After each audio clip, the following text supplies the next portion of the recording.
3 days after I gave birth, my husband finally showed up, but he wasn't alone. He brought a woman I didn't recognize with him. I was shocked, but I managed to ask him, "Who is this woman?" He smiled and said, "She's my girlfriend, or better yet, my future wife." "What do you mean?" I asked, confused. "I'm tired of you," he replied. "What?" I couldn't believe it. "My name is Elizabeth, and I'm 25 years old. I work at a company. Recently, my boyfriend, John, proposed to me. We met in high school, started dating in our first year, and even broke up during our senior year. After we'd both finished college and grew up, we bumped into each other again at a reunion and started dating again. 3 years later, he proposed to me. I will love you, Elizabeth, for the rest of my life. Will you marry me?" he said during the proposal. I believed him and said yes. I was overjoyed with my new life as his wife. I loved being with him every day. We both worked, so we only saw each other at night during the weekdays, but it was enough. I was happy to be with him until morning, instead of going to separate homes each night. When we were in high school, neither of us could cook, but in college, we each lived on our own and learned how to cook. We started sharing household chores, making our life together balanced and comfortable. John's specialty was fried food, and he was really good at it. I'm not great at making fried food, so I was happy he could cook it for me. I, on the other hand, was good at making Japanese dishes like simmered vegetables. John always praised how delicious they were, just the right taste, not too strong or too bland. I thought we would continue to support each other and live happily together. Then, after a year of marriage, I found out I was pregnant.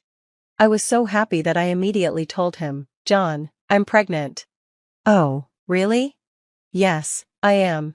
"Wow," he said, his mouth hanging open in surprise, like in a cartoon. "John. Oh my God, I'm going to be a father." "Well, your reaction is a little slow," I said, laughing. "You really surprised me. I'm so excited," he replied. "I'm excited too, but now we have to work hard for our baby." John was thrilled about the pregnancy. I knew I'd enjoy raising the baby with him. At first, he was very concerned about my health. "Elizabeth, take it easy, okay? If it's too hard, you can quit your job."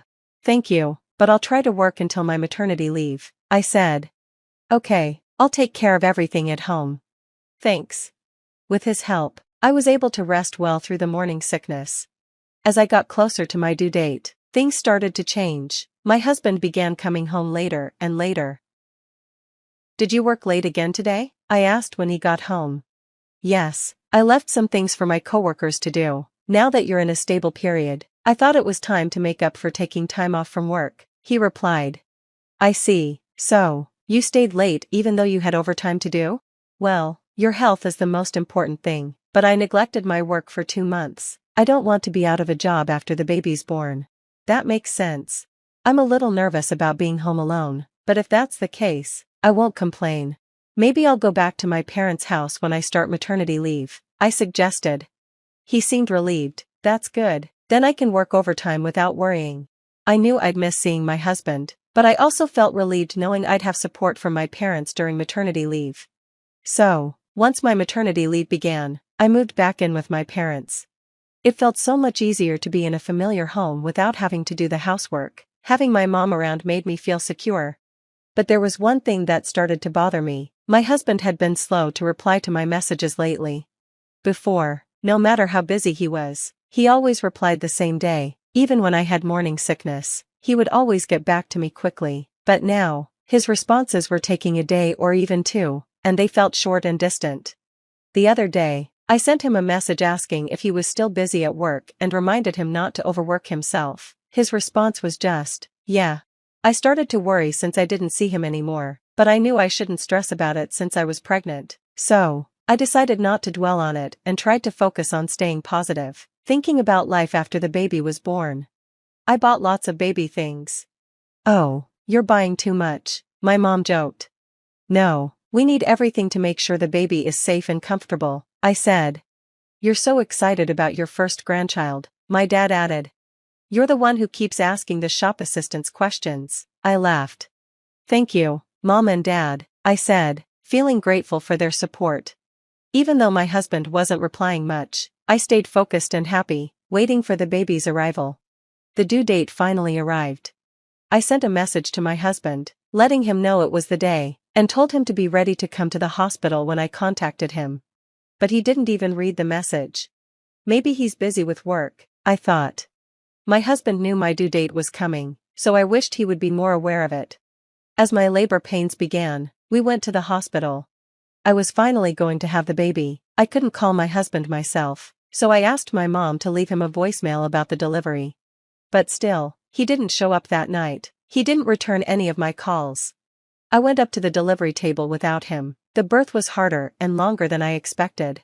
The baby's umbilical cord was wrapped around her neck, which made the delivery difficult. It took almost a full day after the contractions started for her to finally be born. But when I saw my baby girl and held her in my arms, all the pain and exhaustion disappeared. She was beautiful.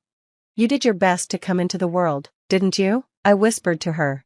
I said goodbye to my baby for a moment, then lay down to rest after the long hours of labor. I woke up in my hospital bed to find my mom sitting by my side. "How are you feeling?" she asked. "I'm okay, I feel pretty good," I replied. "I'm glad to hear that. Mom, what's wrong? You don't look well." She sighed. "I haven't heard from John since you gave birth." "Yeah, that's true. What's going on with my husband? We just had a baby." I was furious. Why hadn't he come to the hospital? I'd sent him a message saying the baby was born, but hours later, he replied saying he could come in 2 days. Why can't he prioritize coming here? I muttered.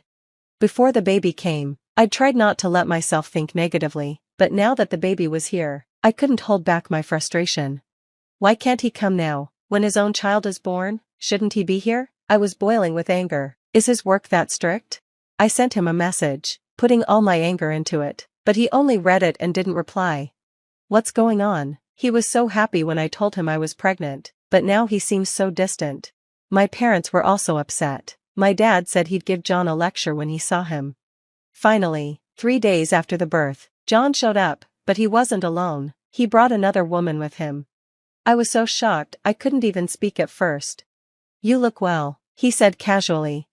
"Then don't message me like you're being chased," I shot back. He'd come with another woman, and now I had to deal with his cold attitude. I was stunned but managed to ask, "Who is this woman?" John smiled and said, "She's my girlfriend, or better yet, my future wife." I couldn't believe it. "What?" The woman next to him laughed and tapped his shoulder, saying, "What do you mean future wife?" I'm embarrassed. "What is going on?" I asked. John shrugged. "You don't get it, do you? It means you and I are getting divorced." "What?"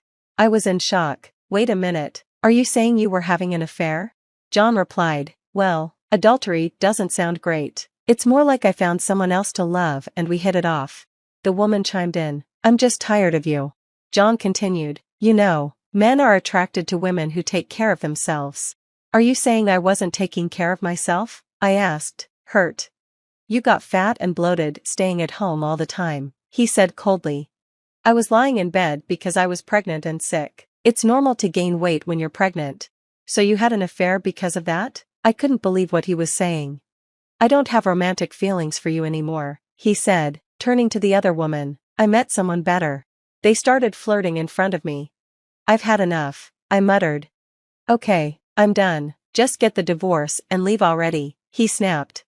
"I'll leave without you having to tell me," I said, trying to hold it together. And with that, John and the other woman walked out of the room, without even looking at our baby. He didn't even ask about the baby's gender. It was clear he didn't care anymore. I was left there, mentally drained, feeling like I was going to have to raise our child alone. As I sat there, feeling down, the door to my room opened. "Huh?" I jumped, startled. It was John's mother, my mother-in-law, who walked in. "What are you doing here?" I asked.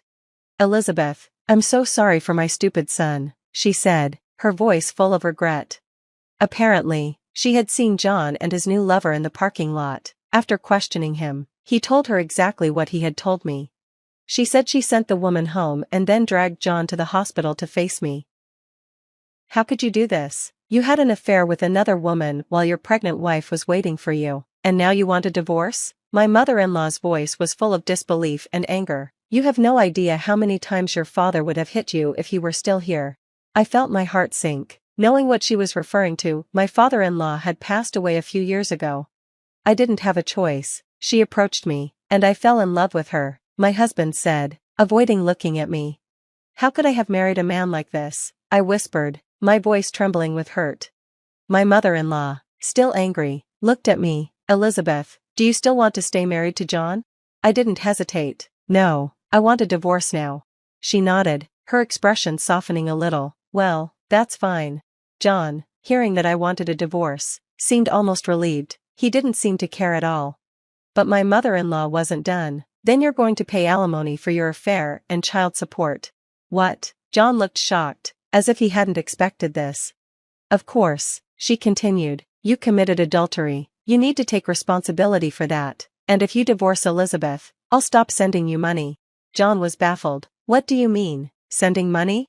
My mother-in-law shot him a look of disbelief. Elizabeth didn't know about this? His income is so low that he asked me to send him a few $1,000s every month to support his life with you. I was stunned. I had no idea. John had a low salary, but I had always made more than him. I was the one covering for his lack of income, and now I found out that he'd been using the money his mother sent him to fund his affair. My mother-in-law's anger flared. I'm going to make you pay me back every penny I've given you. I'll cut all ties with you. Don't ever come back to my house again. John tried to protest, but she wasn't having it. Elizabeth, I'm so sorry for this mess. I'll help you find a good divorce attorney. You can take as much as you want from this guy.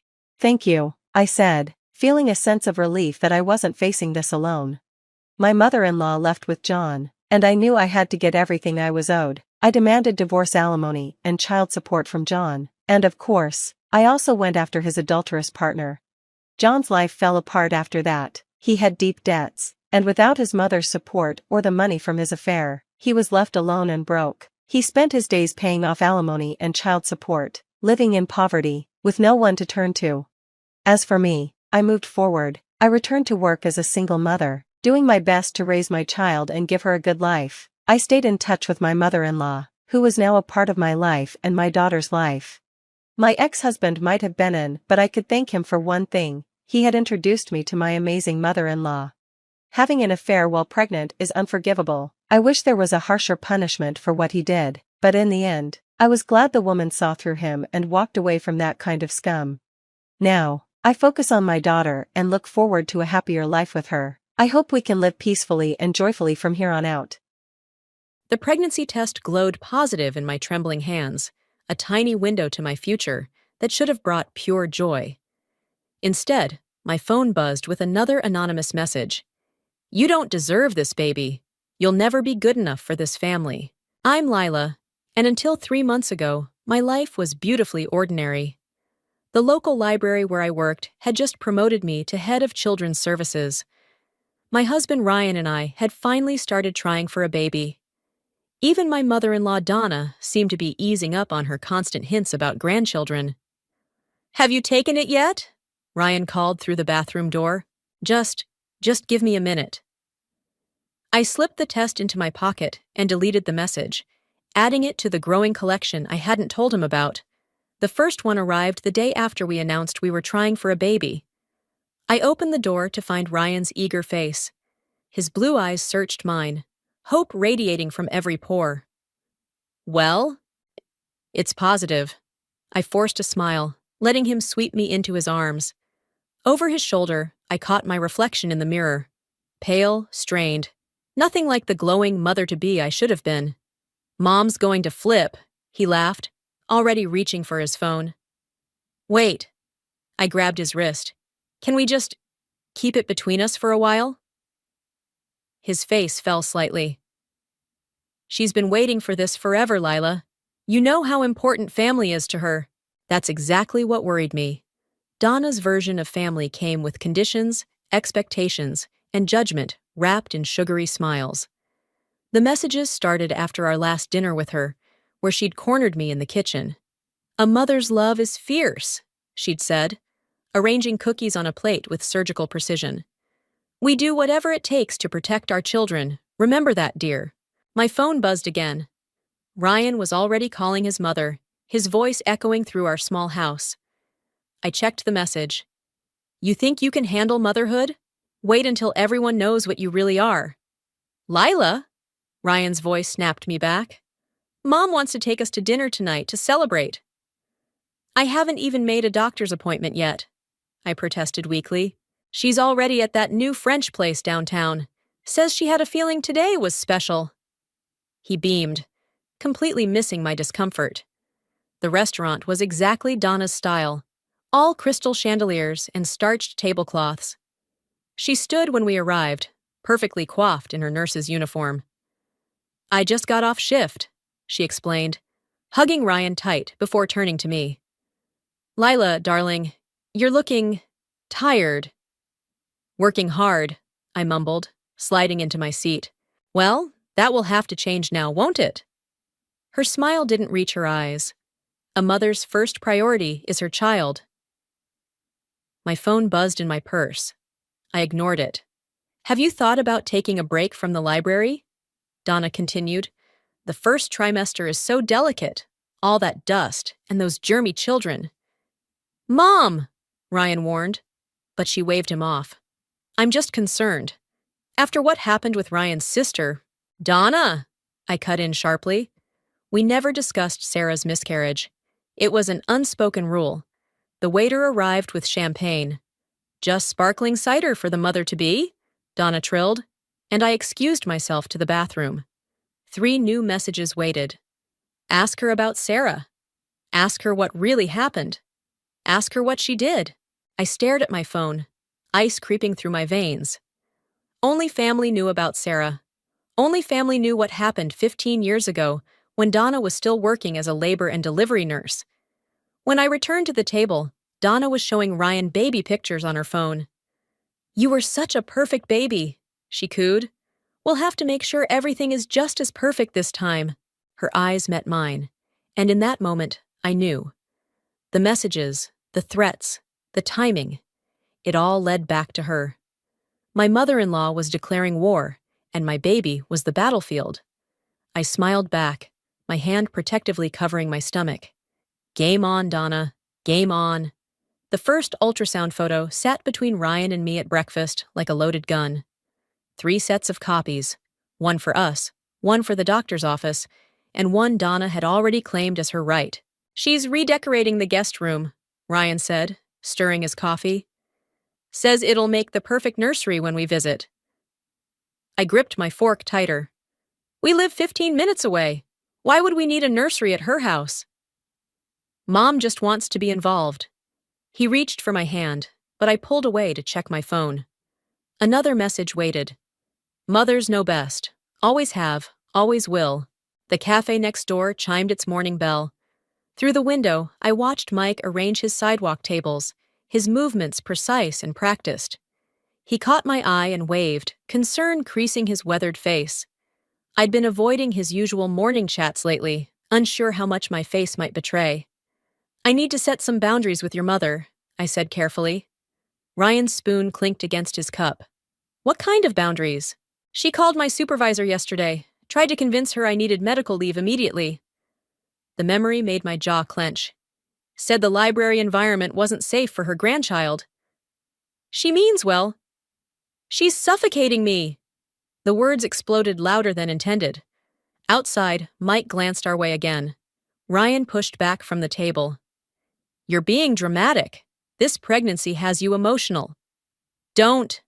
I stood up, my chair scraping the floor. Don't you dare dismiss this as hormones. Then what is it?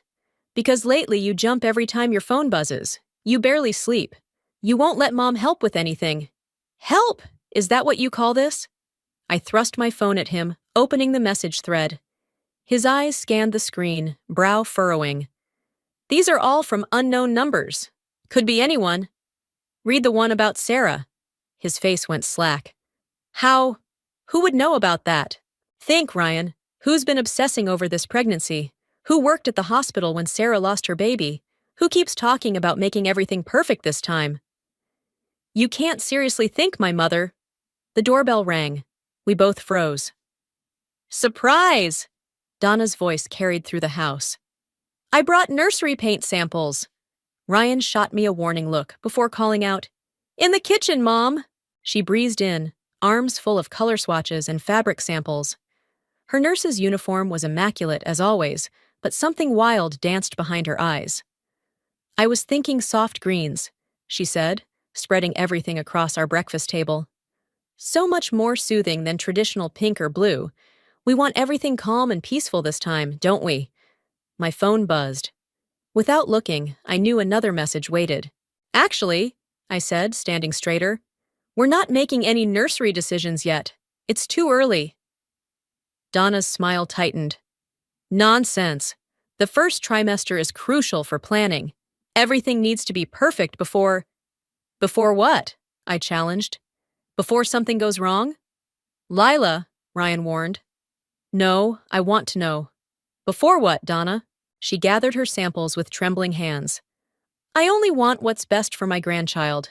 Some people aren't natural mothers. They need guidance." "Like Sarah needed guidance?" The color drained from her face. Ryan grabbed my arm, but I shook him off. "Get out," I said quietly, "and stop sending me messages." "Messages?" She laughed, but it sounded hollow. "I don't know what you're talking about. Ryan, sweetheart, I think the pregnancy is affecting her judgment. Perhaps she should see someone." "I said get out!" Donna stepped back, clutching her samples to her chest. "Ryan, you can't let her continue like this. Remember what Dr. Stevens said about stress during pregnancy? About how it can lead to complications?"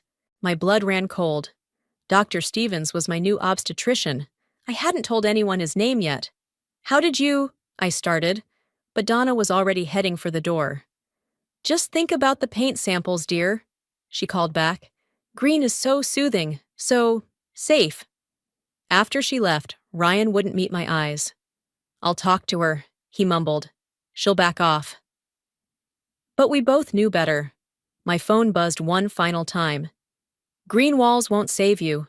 Ask Sarah about the nursery she never got to use." Mike's cafe became my refuge when the library felt too exposed. He never asked questions, just slid herbal tea across the counter and kept his voice low enough that conversations stayed private. Today, my best friend Zoe sat across from me, scrolling through the messages on my phone, her face growing darker with each swipe.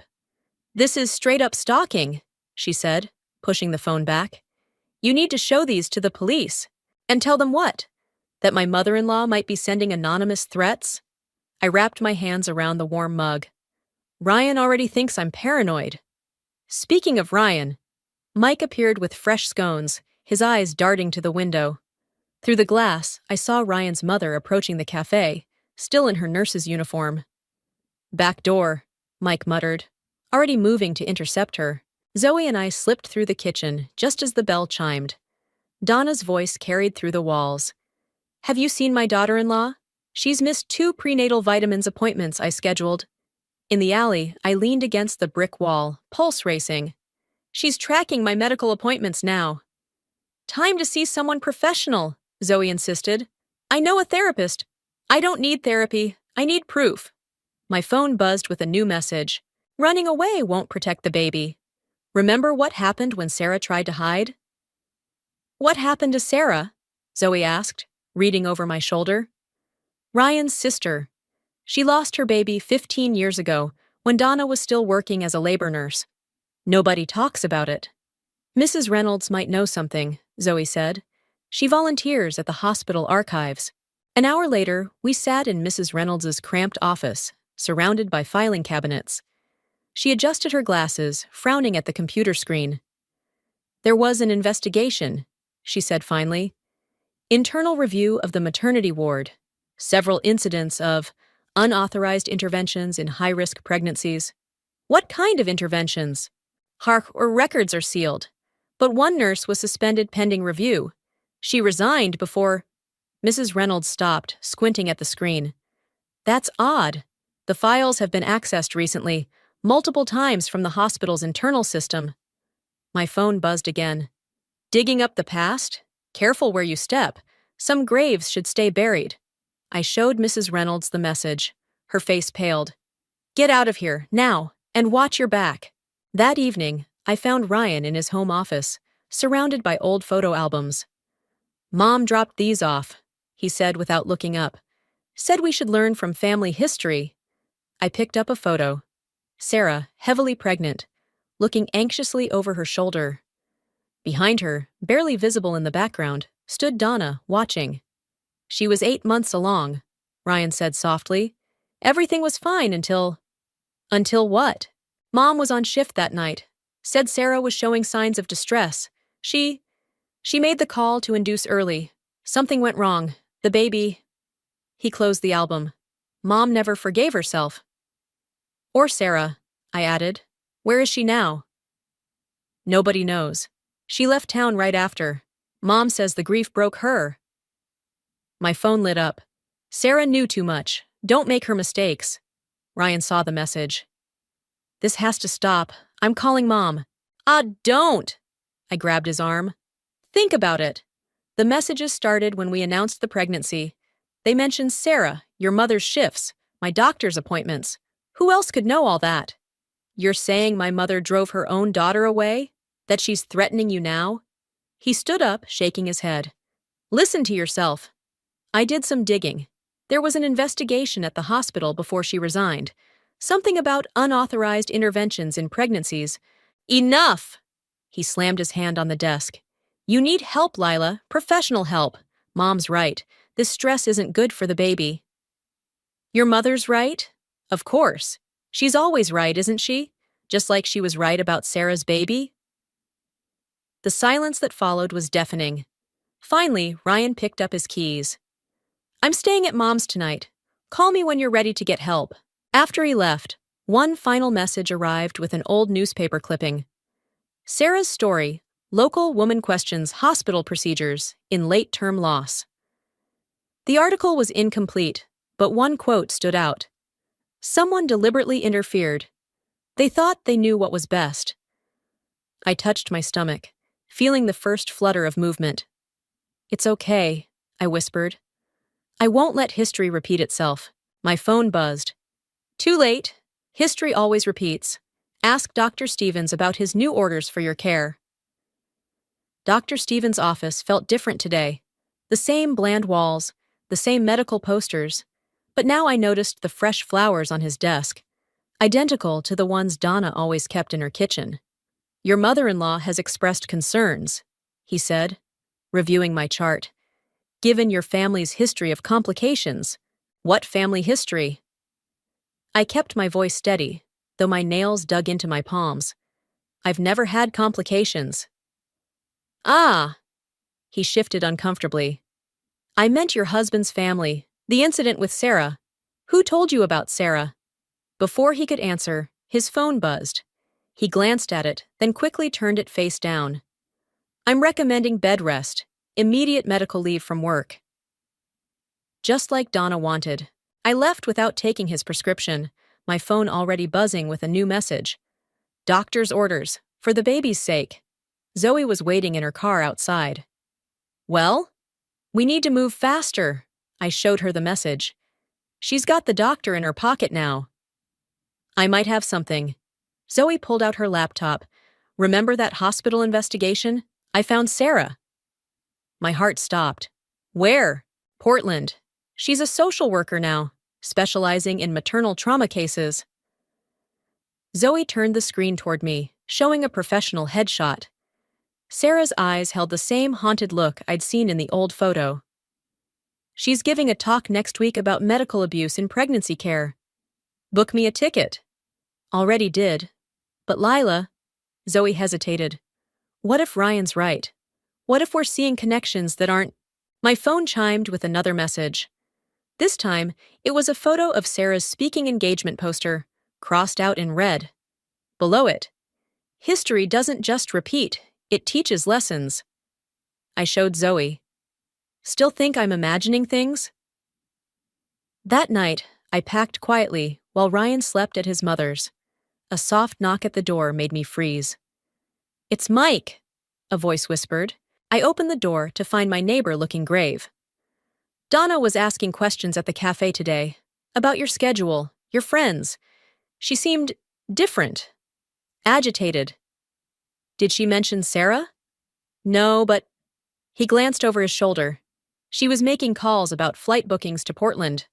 My phone lit up. Running to Big Sister won't save you, or the baby. I need a favor, I told Mike. If anyone asks, I'm taking a few days off for bed rest. Doctor's orders. He nodded, understanding. Be careful, Lila. Something's not right with that woman. Later, reviewing Sarah's social media, I found a pattern. Every few months, comments appeared from anonymous accounts. Remember what happens to mothers who don't listen. Some mistakes can't be fixed. Each post was followed by Sarah going offline for weeks. A new message arrived. Telling tales out of school? Tisk, tisk. Sarah learned the hard way about loyalty. I typed back for the first time. What did you do to her baby? The response came instantly. What any good mother would do, protected the family, like I'm protecting yours. My hands shook as I dialed Ryan's number. Straight to voicemail. I tried again. He's sleeping, Donna's voice answered. Dr. Stevens prescribed him something for the stress. Poor boy's worried sick about you.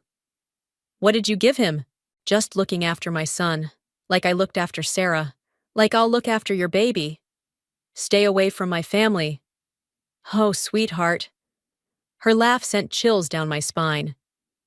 We are family. That's why I have to make sure everything's perfect this time. No mistakes, no disobedience, no running away. I ended the call and dialed Zoe. Change of plans, we leave tonight. What about Ryan?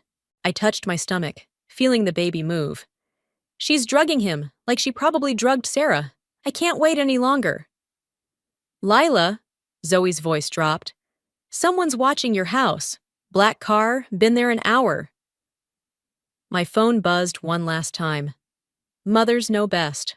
Always have, always will. Sweet dreams, dear daughter. I grabbed my bag, heading for the back door. It was time to find Sarah and end this, before Donna's version of perfect destroyed another family. The porch light flickered as I stepped out. In the shadows, a figure moved. Going somewhere? Donna asked softly. Without saying goodbye? The community center buzzed with excitement for the annual Pregnancy Wellness Fair. My display about children's literacy stood half-finished as I watched Donna work the room, her nurse's uniform pristine, her smile razor-sharp. She'd arranged this event, of course, the perfect stage for her performance. Everyone's so excited about your presentation, Zoe whispered, helping me arrange books. Are you sure about this? I touched the USB drive in my pocket containing Sarah's medical records. One PowerPoint slide was all it would take to expose Donna's past. It's time people knew the truth. Lila! Donna's voice carried across the room. Darling, you look flushed. Perhaps you should sit down. Before I could respond, Ryan appeared at my side. Mom's right. You don't look well. I'm fine. But the room did seem warmer, my vision slightly blurred. The water bottle Donna had insisted I drink sat half empty on the table. My phone buzzed. Mothers know when their children need rest. The text was from an unknown number, but the message next to it caught my eye. A notification that my presentation file had been altered 10 minutes ago. Ladies and gentlemen, Donna announced to the gathering crowd. Before my daughter-in-law's presentation, I have some concerns to share about maternal stress and its effects on pregnancy. I grabbed my laptop, but the screen swam before my eyes. The PowerPoint file opened to reveal not my carefully prepared exposé, but photos of me, following Dr. Stevens, digging through hospital records, meeting secretly with Zoe. The final slide showed my recent browser history, Sarah Morrison death records, pregnancy complications, suspicious deaths, how to prove medical malpractice. As you can see, Donna's voice seemed to echo. Sometimes the stress of pregnancy can lead to paranoid delusions, obsessive behavior, even dangerous accusations. The room spun. I clutched the podium as whispers rippled through the crowd. Ryan stared at the screen, his face pale. My own daughter, Sarah, suffered similar delusions, Donna continued, her voice thick with manufactured concern. She too made wild accusations. Tragic, how pregnancy hormones can affect the mind. Sarah's not dead, I managed to say, but my tongue felt heavy. She's in Portland. She knows what you did. Gasps from the audience. Ryan grabbed my arm. Lila, stop! You're not well. Ask her about the hospital investigation, I said louder, fighting the growing fog in my head. Ask her why she resigned. Ask her about the other mothers. Security? Donna called softly. I believe we need assistance. My daughter-in-law is having an episode. Through blurring vision, I saw Mike push through the crowd, his cafe apron still on. He'd seen the whole thing. He knew the truth. But when he reached me, his eyes were full of pity. Don't you see what she's doing? I pleaded to the shocked faces around me. She's trying to discredit me, like she did to Sarah, like she does to anyone who threatens her control. Shh, Ryan soothed, leading me away from the podium. We'll get you help. Mom knows a great facility. No! I wrenched away, stumbling. My phone clattered to the floor, screen lighting up with one final message. Perfect mothers know how to protect their children. From anything or anyone. The room tilted. As darkness crept in at the edges of my vision, I saw Donna approach with what looked like a medical bag. Her smile never wavered. Don't worry, dear, she whispered. I'll take care of everything, just like I always do. The last thing I heard was Ryan's voice, thick with worry. Mom, what was in that water bottle? Just something to help her rest, sweetheart. Trust, Mother. I know what's best. As consciousness faded, I realized my mistake. I'd tried to beat Donna at her own game, but she'd been playing a different one all along. This wasn't about exposing the truth. This was about making sure no one would ever believe it. The darkness took me, but not before I heard Donna's final words to the murmuring crowd. Sometimes the greatest act of love is protecting someone from themselves. Isn't that right, Sarah? Through the haze, I thought I saw a familiar face in the back of the room. A woman with haunted eyes, watching silently. Then nothing. The psychiatric facility's walls were the same shade of green Donna had chosen for the nursery. 3 days since the episode at the wellness fair, and already the world had shifted on its axis. I sat in the common room, watching other patients shuffle past in identical robes, wondering how many of them had also crossed paths with women like Donna. Your husband's here, the nurse announced. Not my nurse. Donna had made sure to get herself assigned to my case, but she was mysteriously absent today. Ryan looked exhausted, his suit wrinkled. The doctor says you're not taking your medication. Because I'm not sick. I kept my voice steady, remembering Dr. Emily's warning about appearing too emotional. Where's your mother? Called away for an emergency at her old hospital. He wouldn't meet my eyes. Something about old records being requested. My heart jumped. Sarah, it had to be. The woman I'd glimpsed at the fair wasn't a hallucination. Have you checked your phone? I asked carefully. Any strange messages? Mom took my phone, said I needed space to process. He rubbed his face. The things you said at the fair, about Sarah. Mom finally told me everything. The delusions, the accusations, how she tried to hurt herself. That's not what happened. I leaned forward. Sarah's alive. She's in Portland. She's trying to expose what your mother did. Stop! Ryan stood up. Just stop! Please take the medication, for the baby's sake. After he left, I noticed a folded paper had fallen from his pocket. A hospital form, partially visible. Request for guardian ad litem, Unborn Child Protection Act. My hands shook as I read. Donna was seeking legal guardianship of my unborn child. Quite a bind you're in. The voice came from behind me, an elderly patient I'd seen in group therapy. Reminds me of my daughter-in-law, always making wild claims about my parenting. Until the accident, of course. I turned slowly. The woman's smile was familiar. Her eyes held the same calculated warmth as Donna's. You're Helen Crawford, I whispered. The name from the hospital records, another nurse who'd resigned during the investigation. Donna said you were clever. She sat beside me. We worked so well together, protecting mothers from themselves. Sometimes love requires intervention. My phone privileges had been revoked, but I'd memorized Zoe's number. At the patient phones, I dialed with trembling fingers. Zoe's away, Mike's voice answered.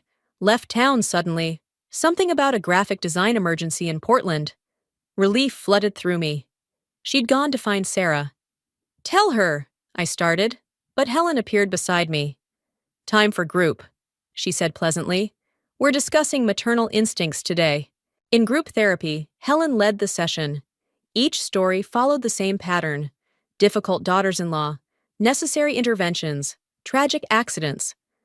The other patients nodded sympathetically, but their eyes were vacant, medicated. Back in my room, I found a new message scratched into my bedside table. Sarah says hello, better take your medicine. That night, Donna returned for her shift. She hummed as she prepared my injection. Sarah's quite upset about your accusations. Had to be sedated again. Such a shame. You found her. I always know where my children are. She smiled. Now this might pinch a bit. I backed away. The baby will be perfectly safe with me, just like you will be once you accept my help. Her voice hardened. Don't fight it, Lila. Look around. No one believes you. Even Ryan signed the guardianship papers. Why? Why do this? Because mothers know best. Always. She advanced with the needle. Sarah learned that. Helen's daughter-in-law learned that. And you will too. A commotion erupted in the hallway. Donna turned, annoyed at the interruption. Mrs. Stevens? A nurse called. Emergency call from Portland. Donna's face tightened. Give me 5 minutes to finish here. It's about Sarah. She's gone public. The needle clattered to the floor. For the first time, I saw real fear in Donna's eyes. But as she hurried out, she paused at the door. Mothers protect their children, Lila. Whatever it takes. Remember that when you wake up. I glanced at my water cup, understanding too late why it tasted bitter. As darkness crept in, I saw Helen enter the room, picking up the fallen needle. Sweet dreams, dear, she cooed. Don't worry, we'll take good care of both of you. The last thing I heard was Donna's voice down the hall. Find Sarah, now! The hospital chapel smelled of stale incense and secrets. Donna knelt in the front pew, her nurse's uniform replaced by a simple black dress. She didn't turn when I entered, though her shoulders tensed. Sarah's press conference starts in an hour, I said, my voice echoing off stone walls. Funny timing, you being here. Mothers always return to the scene of their greatest sacrifices. She remained facing the altar. Did you know I lost my first child here? 3rd trimester? The nurses were incompetent. Is that why you became one? To do better? To do what's necessary? She finally turned. How did you get out? Helen's not as careful as you. She talks in her sleep. I touched my stomach, still queasy from the drugs, especially about what happened to her daughter-in-law. A smile flickered across Donna's face. You've grown stronger. Good. The baby needs a strong mother. Like Sarah was strong? Sarah was weak.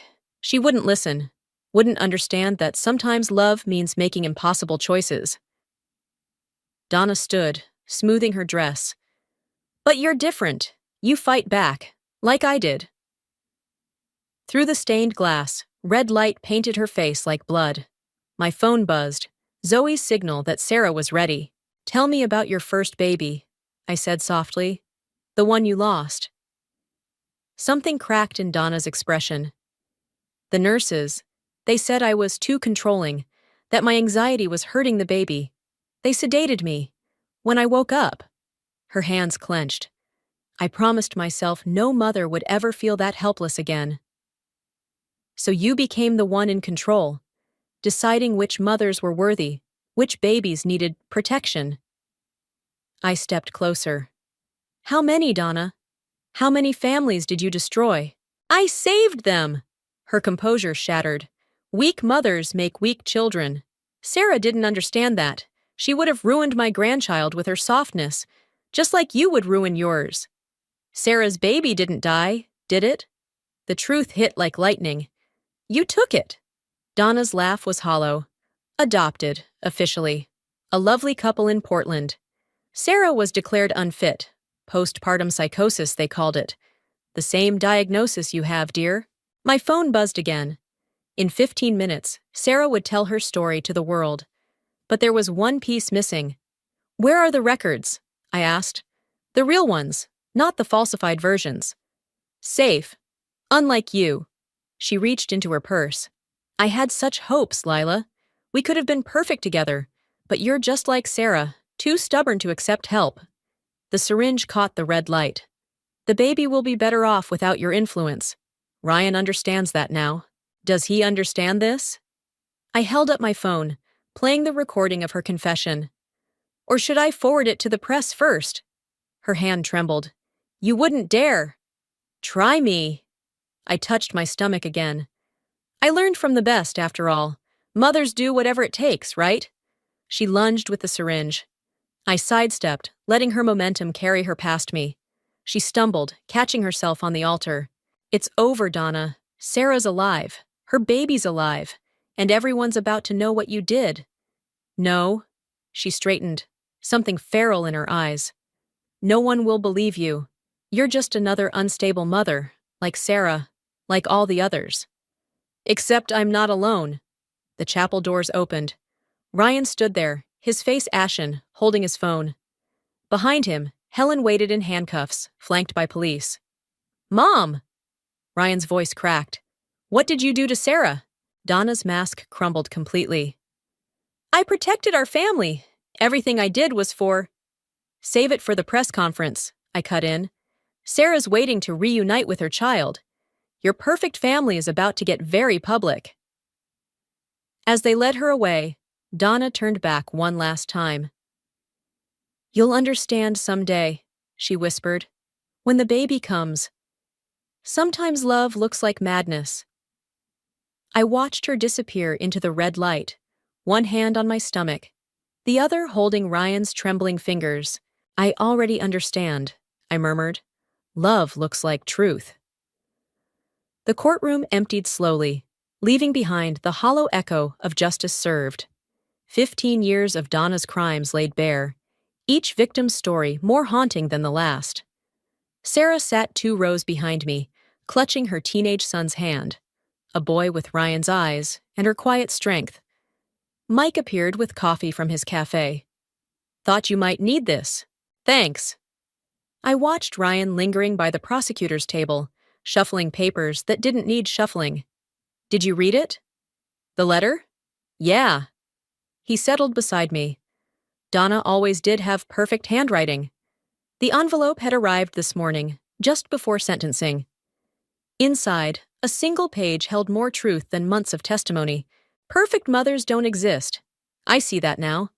We're all just echoes of our own wounds, trying not to pass them down. Take care of our grandchild, Lila. Love them better than I knew how. She's being transferred tonight, Ryan said, finally joining us. His tie hung loose, defeat etched in every line of his face. Mom asked to see the baby first. No. The word came automatically, my hand covering my stomach. Just once. Before what? Before she finds another way to control us? The baby kicked, as if in agreement. Some wounds don't deserve second chances. Sarah approached, her son hovering protectively nearby. She wants to see my Jack too, says she needs closure. What did you tell her? That closure isn't always a gift we give others. Sarah's smile held years of hard-won wisdom. Sometimes it's a door we close ourselves.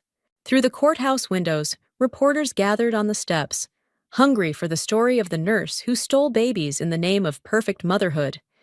Helen had already pleaded guilty, trading testimony for a lighter sentence. 3 more former nurses had come forward, confessing to similar crimes at other hospitals. I should feel something more, Ryan said quietly. Anger, relief, something. You feel what you feel, I replied, remembering Dr. Emily's words about healing. That's enough. My phone buzzed, not with threatening messages now, but with updates from the survivors group Sarah had started. Women sharing stories, breaking silences, reclaiming their power one truth at a time. Ready? Zoe waited by the door, camera in hand. The documentary was her idea, a record of recovery, not revenge. Almost. I turned to Ryan. Your mother's letter, she wrote something else, about her first baby. He stiffened. What? There was no baby. The pregnancy was a lie she told herself so long, it became her truth. Everything else, Sarah, the other mothers, me, it all stemmed from that first deception. How can you be sure? Because perfect mothers don't exist, I echoed Donna's words, but perfect lies do. Outside, Sarah hugged her son close, whispering something that made him smile. 15 years of separation hadn't broken their bond. It had transformed it into something stronger, more resilient. I've been thinking about names, Ryan said suddenly. For the baby. Not Sarah, I said quickly. Or Donna. No. He took my hand. Something new. Something that's just ours. The baby kicked again as we descended the courthouse steps. Reporters called out questions. Cameras flashed, but their voices seemed distant, unimportant. In my pocket, Donna's letter crinkled, her last attempt at controlling the narrative. But our story wasn't hers to write anymore. It belonged to Sarah's quiet strength, to Ryan's painful growth, to the child growing beneath my heart, who would never know the weight of perfect expectations. One last thing, I told the others. Taking out the letter, I ripped it slowly, deliberately, letting the pieces scatter like confetti on the courthouse steps. Sarah nodded, understanding. Her son squeezed her hand. Some mothers protect, I said, watching the paper fragments dance away. Others control. The trick is knowing the difference. The setting sun painted the courthouse gold, transforming the scene into something almost beautiful. Not perfect, never perfect, but real. And in the end, that was the greatest victory of all. Success tastes like expensive champagne and validation. At least that's what I thought until my mother's name lit up my phone screen, shattering 5 years of carefully maintained silence. I stared at the notification, my finger hovering over the reject button. The bubbles in my glass had gone flat, much like my celebration mood. Around me, my colleagues from Horizon Solutions continued their animated chatter, toasting my promotion to department head. Jasmine, you have to see what marketing just posted about you. Tyler waved his phone, but I couldn't tear my eyes away from my screen. My mother, Linda, the woman who'd spent my entire childhood comparing me to my perfect sister Brittany. The phone kept vibrating, insistent as a wasp at a picnic. Tyler's smile faded when he noticed my expression. Everything okay? I excused myself and stepped onto the office balcony, where the city lights blurred beneath me. My hands shook as I accepted the call. Darling, Linda's voice dripped honey and arsenic. I saw your announcement on Instagram. Department head at 28. We're all so proud. We, as if she had any right to include herself in my achievements. How did you get this number? Oh, your Aunt Karen mentioned it. We've been following your career, you know. Your father and I always knew you'd do well. I laughed, a sharp, bitter sound that scared a nearby pigeon into flight. Really? Because I remember you telling me I'd never amount to anything without the family's connections. Water under the bridge, surely. She paused, and I could practically see her perfectly manicured nails drumming against whatever overpriced surface was nearest. We're having a family reunion next month. Everyone will be there. Brittany's flying in from Paris, and your grandmother Eleanor is coming too. My throat tightened at the mention of Gran. She was the only one who'd supported me when I'd cut ties with the family, the only one who understood why I had to leave. I'm busy, I said automatically.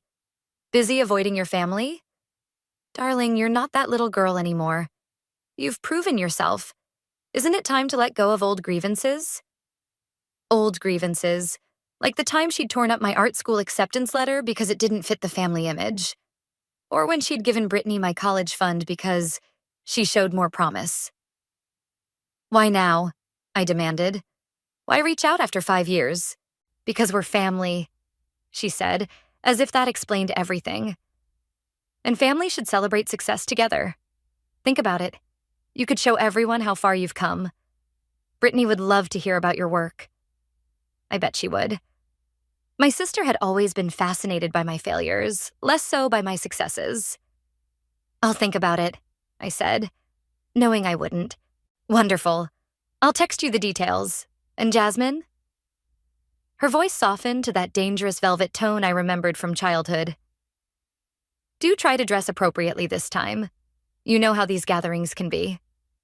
The call ended, but the tension remained, coiling in my stomach like a snake.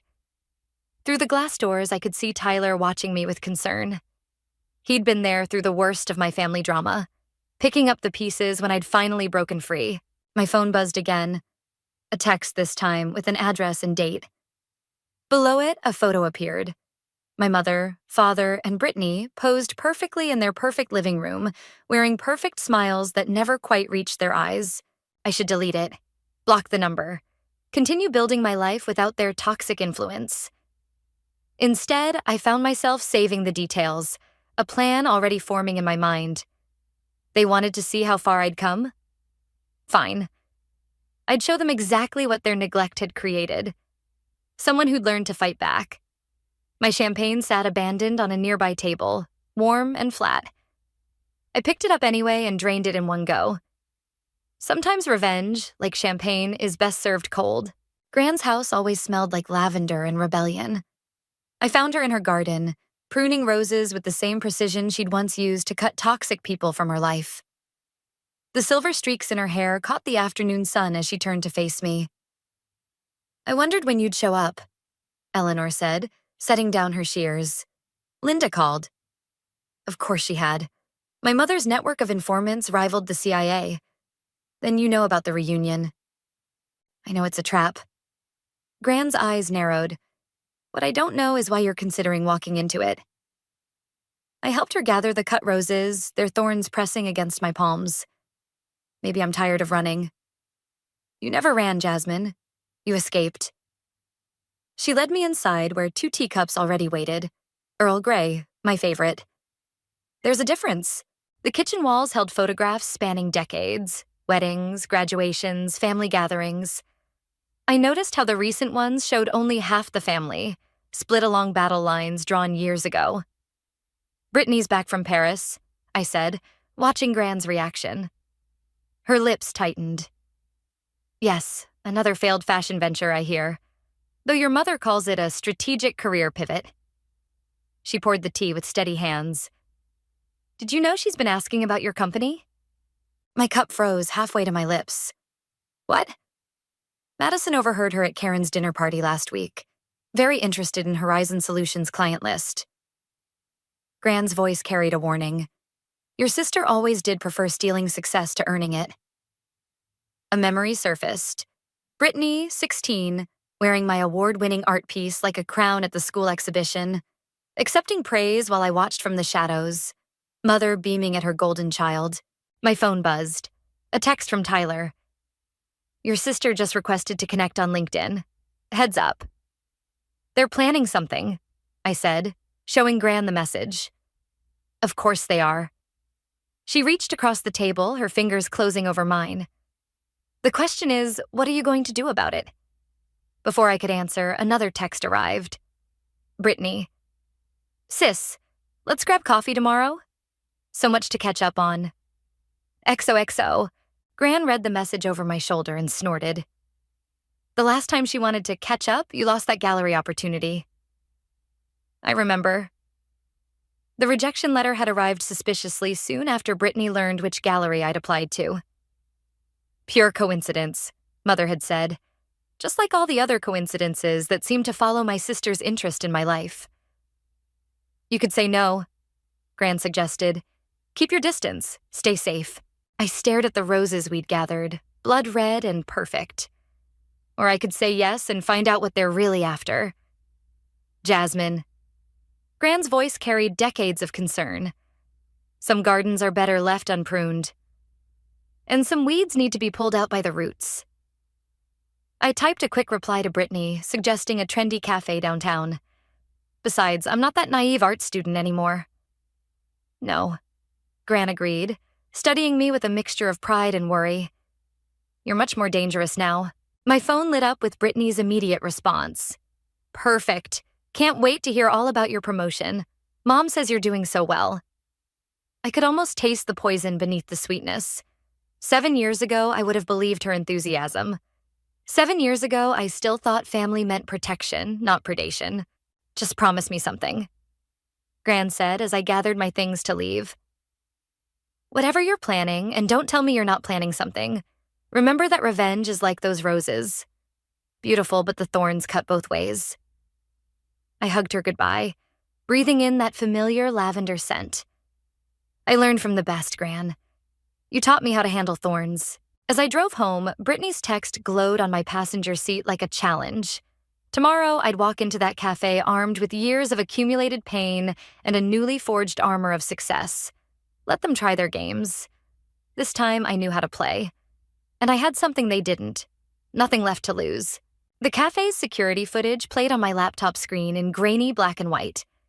I'd watched it 7 times now, studying Brittany's movements during our casual catch-up. The way she'd positioned herself to face the door. How her phone remained carefully angled throughout our conversation. The precise moment she'd excused herself to powder her nose. Exactly 3 minutes before Tyler texted about the emergency board meeting. Madison's message blinked on my screen. Found something. Check your email. Don't open at work. I glanced around the empty conference room before clicking the link. Financial records, tax statements, property listings, all bearing the family name, all showing a pattern that made my stomach turn. Interesting reading? I slammed my laptop shut. Tyler stood in the doorway, his expression grim. The board meeting wasn't a coincidence, was it? 3 of our biggest clients received anonymous emails questioning our integrity. He dropped a folder on the table. All from different addresses, all mentioning you specifically. My hands shook as I read the emails. Each one referenced insider information that only someone with intimate knowledge of our operations would know. Information I'd mentioned during coffee with Brittany. They're trying to destroy everything I've built.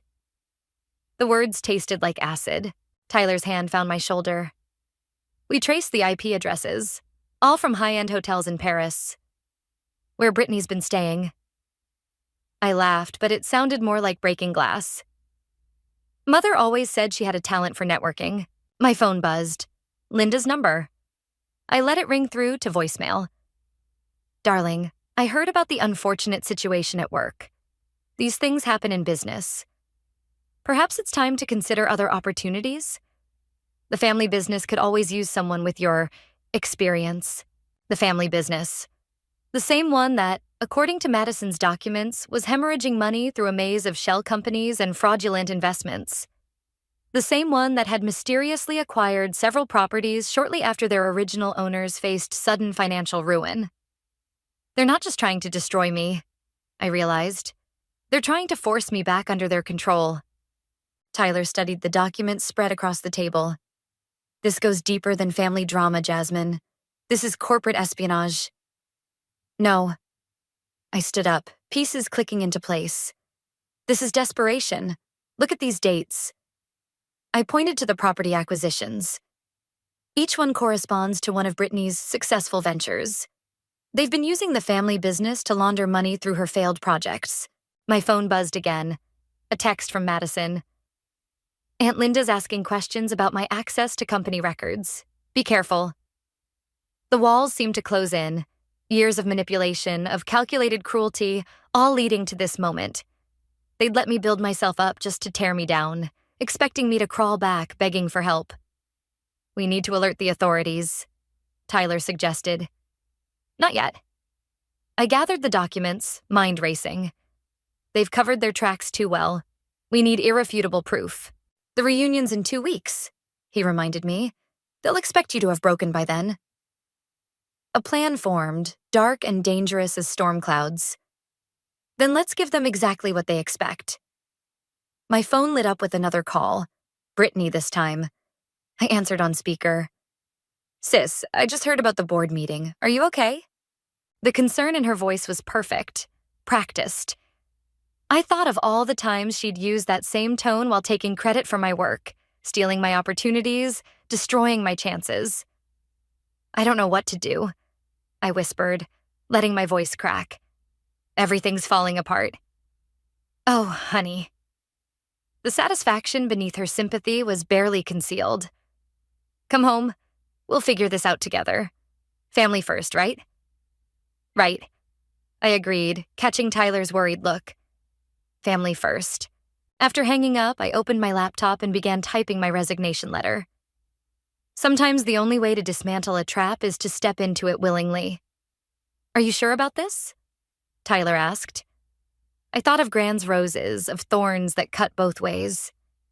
They want to play happy families? Fine. Let's see how well their facade holds up when the prodigal daughter returns. The setting sun cast long shadows across the conference room, turning everything blood red. Somewhere across the city, my family was celebrating their apparent victory, unaware that every move they'd made had only strengthened my resolve. Let them think they'd won. The best revenge, after all, is served at a family dinner. The family estate loomed before me, its windows gleaming like predatory eyes in the afternoon sun. I hadn't planned to return here until the reunion, but Robert's unexpected call had changed everything. "Your mother's not home," he said, opening the door. 7 years had aged him 2 decades. "We need to talk." The foyer still displayed the same carefully curated family photos, Brittany's achievements, Mother's social triumphs. Not a single image of me remained. "Coffee?" Robert's hands trembled as he poured. "I saw your resignation letter. Linda was pleased." I'm sure she was. I watched him avoid my gaze. "Why did you call me here?" He placed a manila envelope on the kitchen counter, then stepped back as if it might explode. "I found these in Brittany's old room. You should see them." Inside were documents, contracts, emails, bank statements. My fingers went numb as I read. The family business hadn't just been laundering money. They'd been systematically destroying their competitors, including my former company. "How long have you known?" "Long enough to be complicit." Robert's voice cracked. "Your mother and sister, they're planning something for the reunion. Something big. I can't stop them, but I thought—" The front door clicked. Robert's face went white. "Daddy?" Brittany's voice rang through the house. "Your car's still here. Did you forget about our lunch?" She froze in the kitchen doorway. The perfect mask slipped for just a moment, revealing something ugly underneath. "Jasmine, what a surprise." "I was just leaving." I moved to gather the documents, but Brittany was faster. "What's this?" She snatched the envelope, scanning its contents. Her perfectly manicured nails dug into the paper. "Daddy, you shouldn't share confidential business materials." "They're not confidential if they're evidence of fraud," I said. Brittany's laugh could have cut glass. "Evidence? These are just internal documents. Besides, who would believe you? The bitter older sister, jealous of her successful family." "Brittany, please," Robert started, but she silenced him with a look. "It's fine, Daddy. Jasmine's just confused. Aren't you, sis? All that stress from losing your job, it must be affecting your judgment." My phone buzzed. A text from Madison. "Gran's in the hospital. Heart attack. Get here now." The room tilted. Brittany read the distress on my face and smiled. "Problem?" "This isn't over." I managed, heading for the door. "It never is with you." Brittany's voice followed me. "Say hi to Gran for us. Such a shame about her fall." I spun around. "Fall?" The message said heart attack. "Did it?" "My mistake." She examined her nails. "Memory's been a bit fuzzy since I had lunch with her yesterday." The threat hung in the air like poison gas. Robert wouldn't meet my eyes. At the hospital, I found Tyler already there, pacing the waiting room. "She's stable," he said before I could ask. But Madison found something in her system. Traces of digitalis. Foxglove. My nails cut into my palms. Brittany's favorite flower. She always kept them in her garden. "There's more." Tyler lowered his voice. "The board meeting tomorrow. They're voting to acquire Horizon Solutions. Hostile takeover. Your mother's company will absorb everything." The pieces clicked together with sickening clarity. My resignation, the client sabotage, Gran's accident. They weren't just trying to bring me back to the family, they were systematically dismantling every escape route I had. "I can't prove any of it, can I?" My voice sounded distant to my own ears. "Not legally." Tyler hesitated. But Madison copied the documents before Brittany took them. We have enough to destroy their reputation, if not their freedom. Through the hospital window, I watched the sun set behind the city skyline. Somewhere out there, my sister was probably already reporting the stolen documents to the police. My father was likely drinking himself into familiar oblivion. And my mother. "When does the board vote?" I asked. 9 a.m. tomorrow. I thought of Gran lying in that hospital bed, of Robert's trembling hands, of all the years of calculated cruelty masked as family love. Then we have 12 hours to tear everything down. Jasmine. Tyler touched my arm. If we do this, there's no going back. I looked at my phone's wallpaper. The last photo taken of Gran and me together, both of us smiling, real smiles that reached our eyes. They crossed that line when they went after her. Now they'll learn what real family loyalty looks like. The night stretched ahead, dark with possibility and promise. Sometimes the only way to save what you love is to burn everything else to the ground. The hospital room's monitors beeped steadily as Gran slept. I'd spent the last 3 nights here, watching her vital signs while coordinating with Tyler and Madison. My laptop glowed with damning evidence. Forged signatures, fraudulent property transfers, offshore accounts. "You should rest," Tyler said, appearing with coffee. "The board meeting's in 6 hours." "Can't." I showed him the latest email from Linda, a family photo from the upcoming reunion's seating chart. They'd placed me next to Brittany, directly across from the kitchen doors. They're not even trying to be subtle anymore. My phone buzzed. Madison. "Found something in Aunt Linda's email. You need to see this now." The attached document made my blood freeze. A contract dated 3 days ago, selling Gran's house. Her signature looked perfect. Too perfect. The kind of perfect that came from years of practice forging art school rejection letters and withdrawal forms. "They're taking everything," I whispered. "Not just the company. They want to leave her with nothing." Tyler studied the contract. "We can stop this. The board members won't believe us without proof." I closed my laptop harder than necessary. "And Brittany has the original documents. Then we'll get them back." The determination in his voice made me look up. "Madison says your mother is hosting her weekly bridge club right now. The house will be empty except for the staff." The implications hung in the air like smoke. Breaking and entering, theft, criminal charges if we were caught. But Gran's monitors kept beeping, each sound a reminder of what they'd already done. "I can't ask you to risk." "You're not asking." Tyler grabbed his keys. "I'm telling." The drive to my childhood home felt surreal. Security cameras tracked our movement up the driveway, but Madison had already looped the footage. 3 minutes to get in, 5 to search, 2 to get out. "Remember," Tyler said as I picked the lock to Brittany's private office, a skill learned from years of retrieving stolen diaries and art supplies. "If anyone shows up?" "I know." The door clicked open. "Run." Brittany's office reeked of expensive perfume and artificial success. Awards lined the walls, half of them originally mine.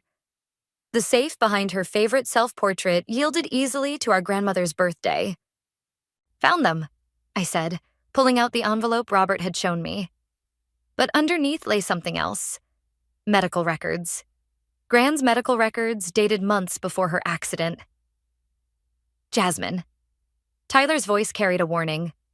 "Someone's coming." Footsteps echoed down the hall. I shoved everything into my bag, but as we turned to leave, Brittany's laptop caught my eye. Password protected, but I knew my sister. She'd always used the same one, the date she'd won her first art competition. With my painting. "We need to go," Tyler insisted.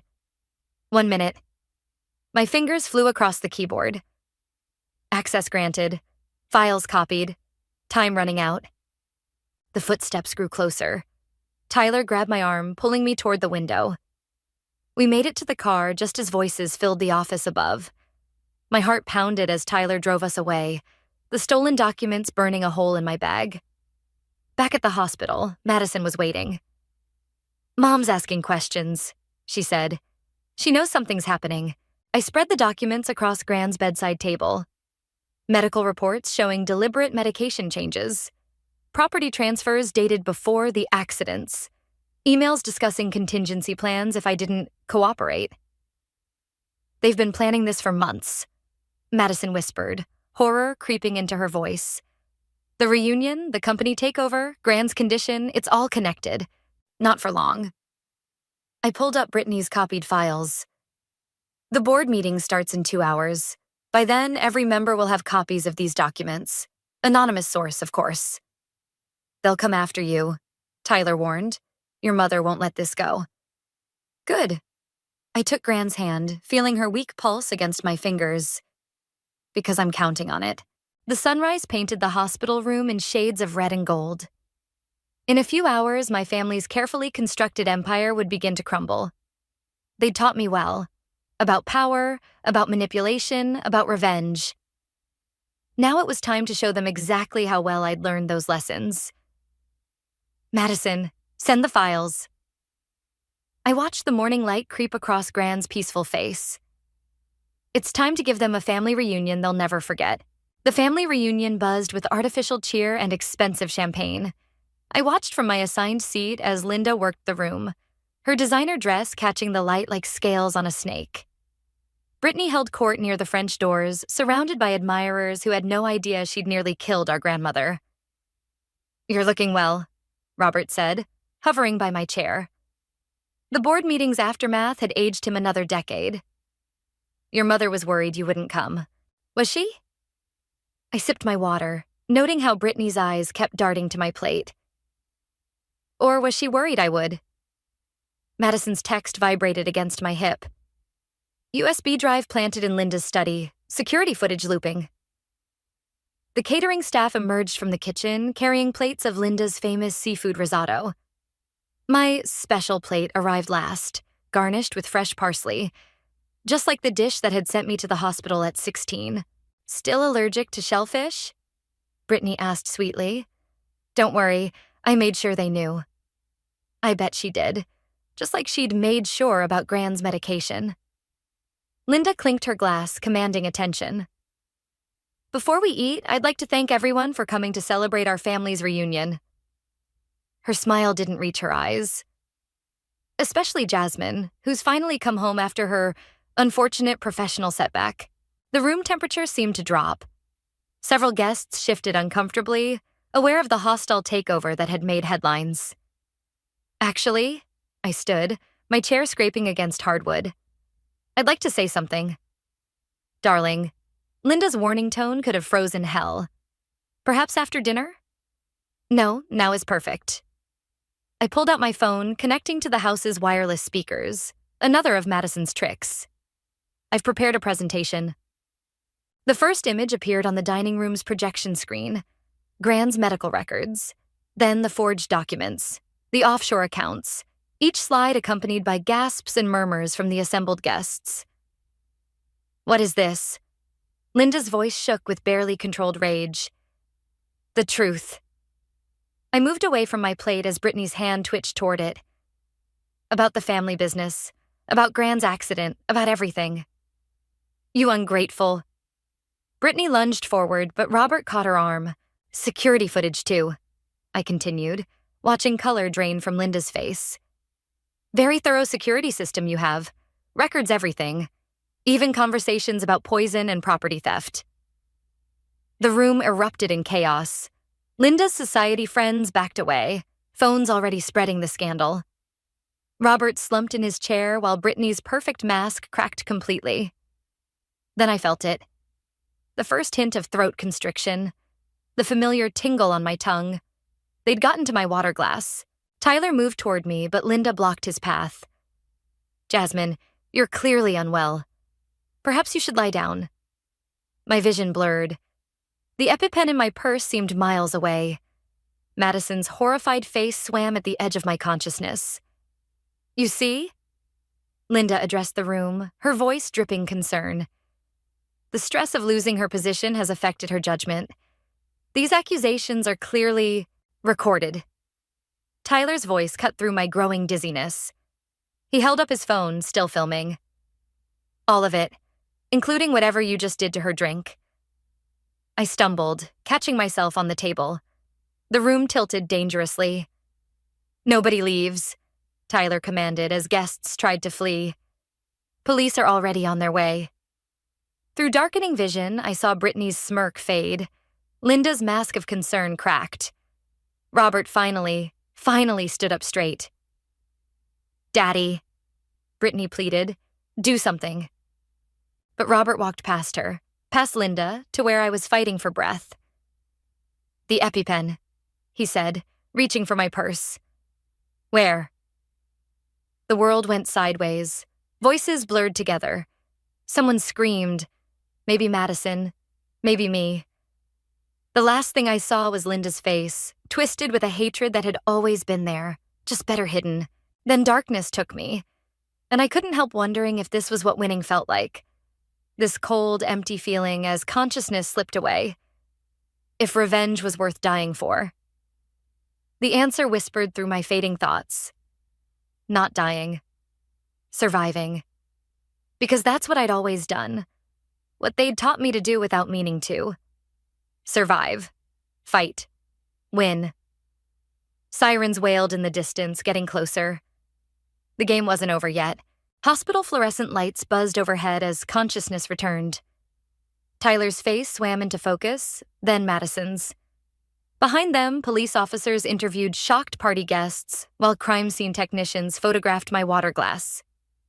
"She's awake," Madison called, and a doctor hurried over to check my vitals. "You're lucky," she said. "The EpiPen and quick response time saved your life." Through the emergency room's glass doors, I watched Linda being handcuffed, her designer dress clashing with steel bracelets. Brittany sat nearby, mascara streaking her perfect makeup as she spoke to detectives. "The video's gone viral," Tyler said, showing me his phone. The footage showed everything. My presentation, the poisoning attempt, Linda's mask finally slipping. "Your mother's society friends are already distancing themselves." "Where's Robert?" My voice was raw from intubation, giving his statement. Madison squeezed my hand. "He's telling them everything. About Gran, about the company, about years of covering up their schemes." A commotion erupted outside. Brittany had broken free from the officers, bursting into my room. "You ruined everything." Her face contorted with rage. "We were protecting you, you ungrateful—" "Protecting me?" The heart monitor's beeping accelerated. By poisoning me? By trying to kill Gran? She was going to tell everyone about Mother's past, about what really happened to... Brittany caught herself, but too late. To whom? The room went deadly quiet. "Your Aunt Catherine." Robert's voice came from the doorway. He looked older than I'd ever seen him, but somehow stronger. "Your mother's sister, the one you were told died in an accident 25 years ago." Linda appeared behind him, flanked by officers. "Robert, don't," but he continued, words spilling out like blood from an old wound. Catherine threatened to expose Linda's first marriage, her criminal record. There was an argument, pills in her drink. He met my eyes.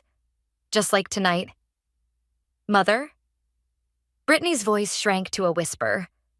Linda's mask cracked completely. "I did what I had to do. For this family, for our reputation. Catherine was weak, just like... Like me?" I finished. "Is that why you tried so hard to control me? Because I reminded you of her?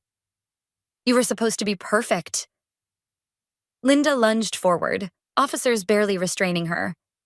"Like Brittany, but you fought everything, every lesson, every opportunity. Just like Catherine, always questioning, always threatening to ruin everything I built. The difference is..." I sat up straighter, ignoring the pain. "I survived.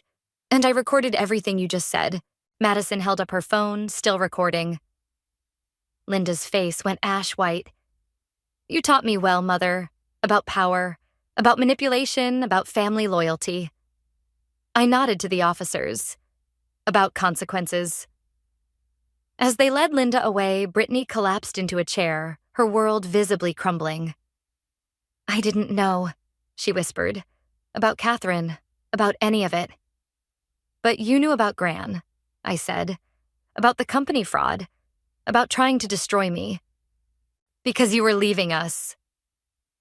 Her perfect mask finally shattered, revealing something broken underneath. Everyone leaves. Robert stepped forward, placing a hand on Brittany's shoulder. Not everyone, but we have to earn the right to keep people in our lives. He turned to me. Something I learned too late. The sun was rising outside my hospital window, painting the sky in shades of redemption. Madison showed me another message. Gran was awake, asking for me.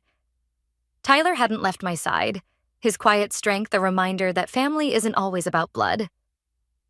What happens now? Brittany asked, small and lost without her role to play. I thought about revenge, about justice, about the fine line between healing and destroying. Now we learn who we are without her scripts to follow. The morning light stretched across the hospital room, touching each face. Madison's loyalty, Tyler's devotion, Robert's regret, Brittany's uncertainty. All of us forever changed by the truth we'd uncovered. Sometimes family isn't what you're born into, but what you build from the ashes of what burns down. Sometimes the greatest revenge isn't destruction, but reconstruction, creating something stronger from the broken pieces. The police had more questions. The media wanted statements.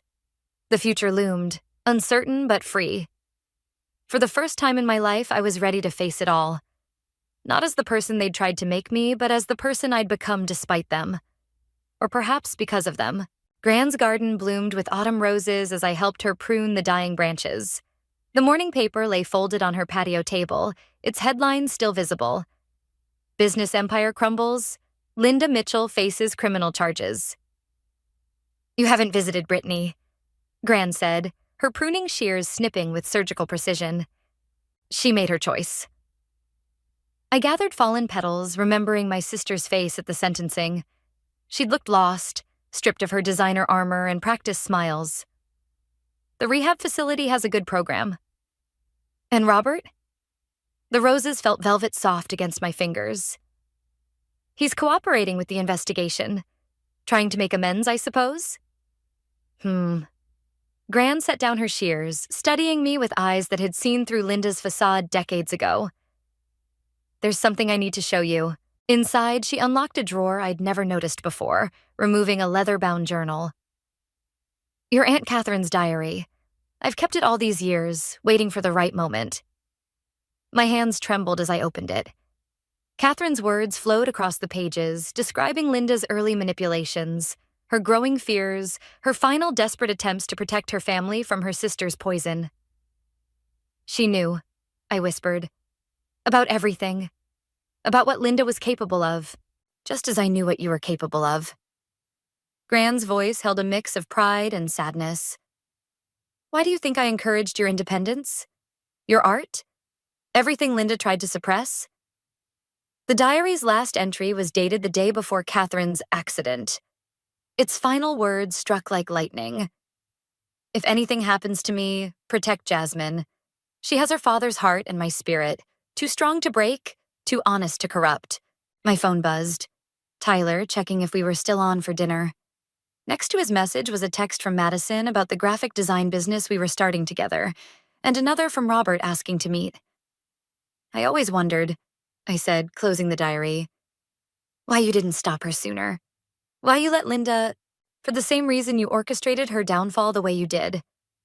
Gran touched the diary gently. Some people have to expose themselves before others will believe the truth about them. Through the window, I watched a butterfly land on one of Gran's roses, its wings catching sunlight like stained glass. Catherine tried to fight her directly. That's why she lost.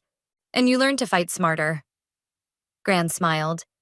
To build something stronger than Linda's walls of lies. Look at what you've created. Real friendships, honest success, true family. The doorbell rang. Madison arriving early with paint samples for our new office. Beyond her, I could see Tyler parking his car, carrying the takeout we'd promised Gran for dinner.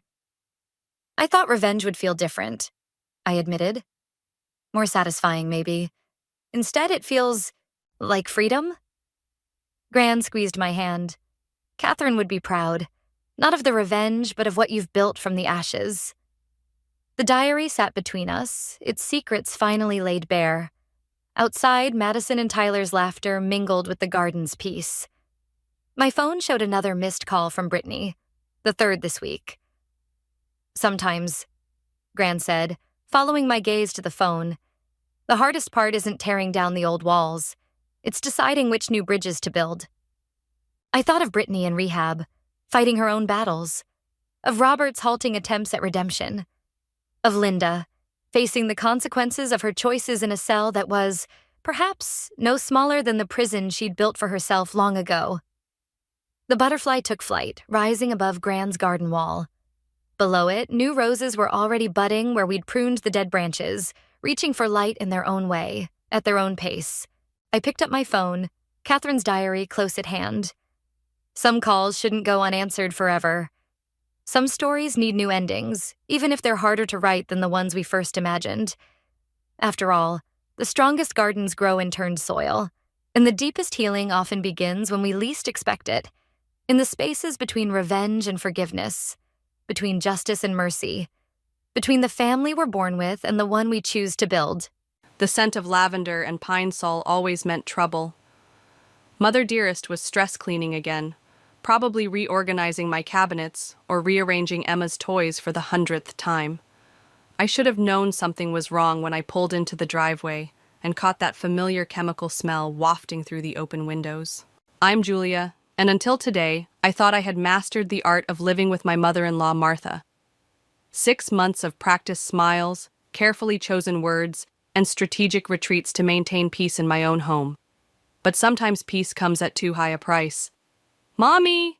Emma crashed into my legs the moment I stepped through the door, her dark curls wild and untamed. "Grandma Martha says we're having pizza for dinner." "Does she now?" I kept my voice light, though my stomach clenched. Another dinner decision made without my input. Another small rebellion against my authority in my own home. The house was spotless. Too spotless. Martha's cleaning frenzies usually meant she was building up to something. I found her in the living room, perched on the edge of the sofa like a bird of prey, hands folded primly in her lap. "Julia, dear, how was your outing?" The pause before outing carried enough judgment to fill a courtroom. "The charity lunch was lovely, Martha. Thank you for watching Emma." I moved toward the bookshelf where I kept our family photo album, needing to add some pictures from today's event. The empty space where it should have been made, my heart skip. "Looking for something?" Martha's voice carried that sickly sweet tone she reserved for her special moments of triumph. "The photo album." "Oh, that old thing?" She waved dismissively. "I took the liberty of reorganizing your photographs. They were in such disarray. But while I was at it, I couldn't help but notice how few recent pictures you have of Emma. A mother should document every precious moment, don't you think?" My fingers curled into fists. "Where is it, Martha?" She reached beside the sofa and produced a crisp white envelope. "I've written down some thoughts about proper maternal documentation, and perhaps some other areas where a bit more attention might be beneficial."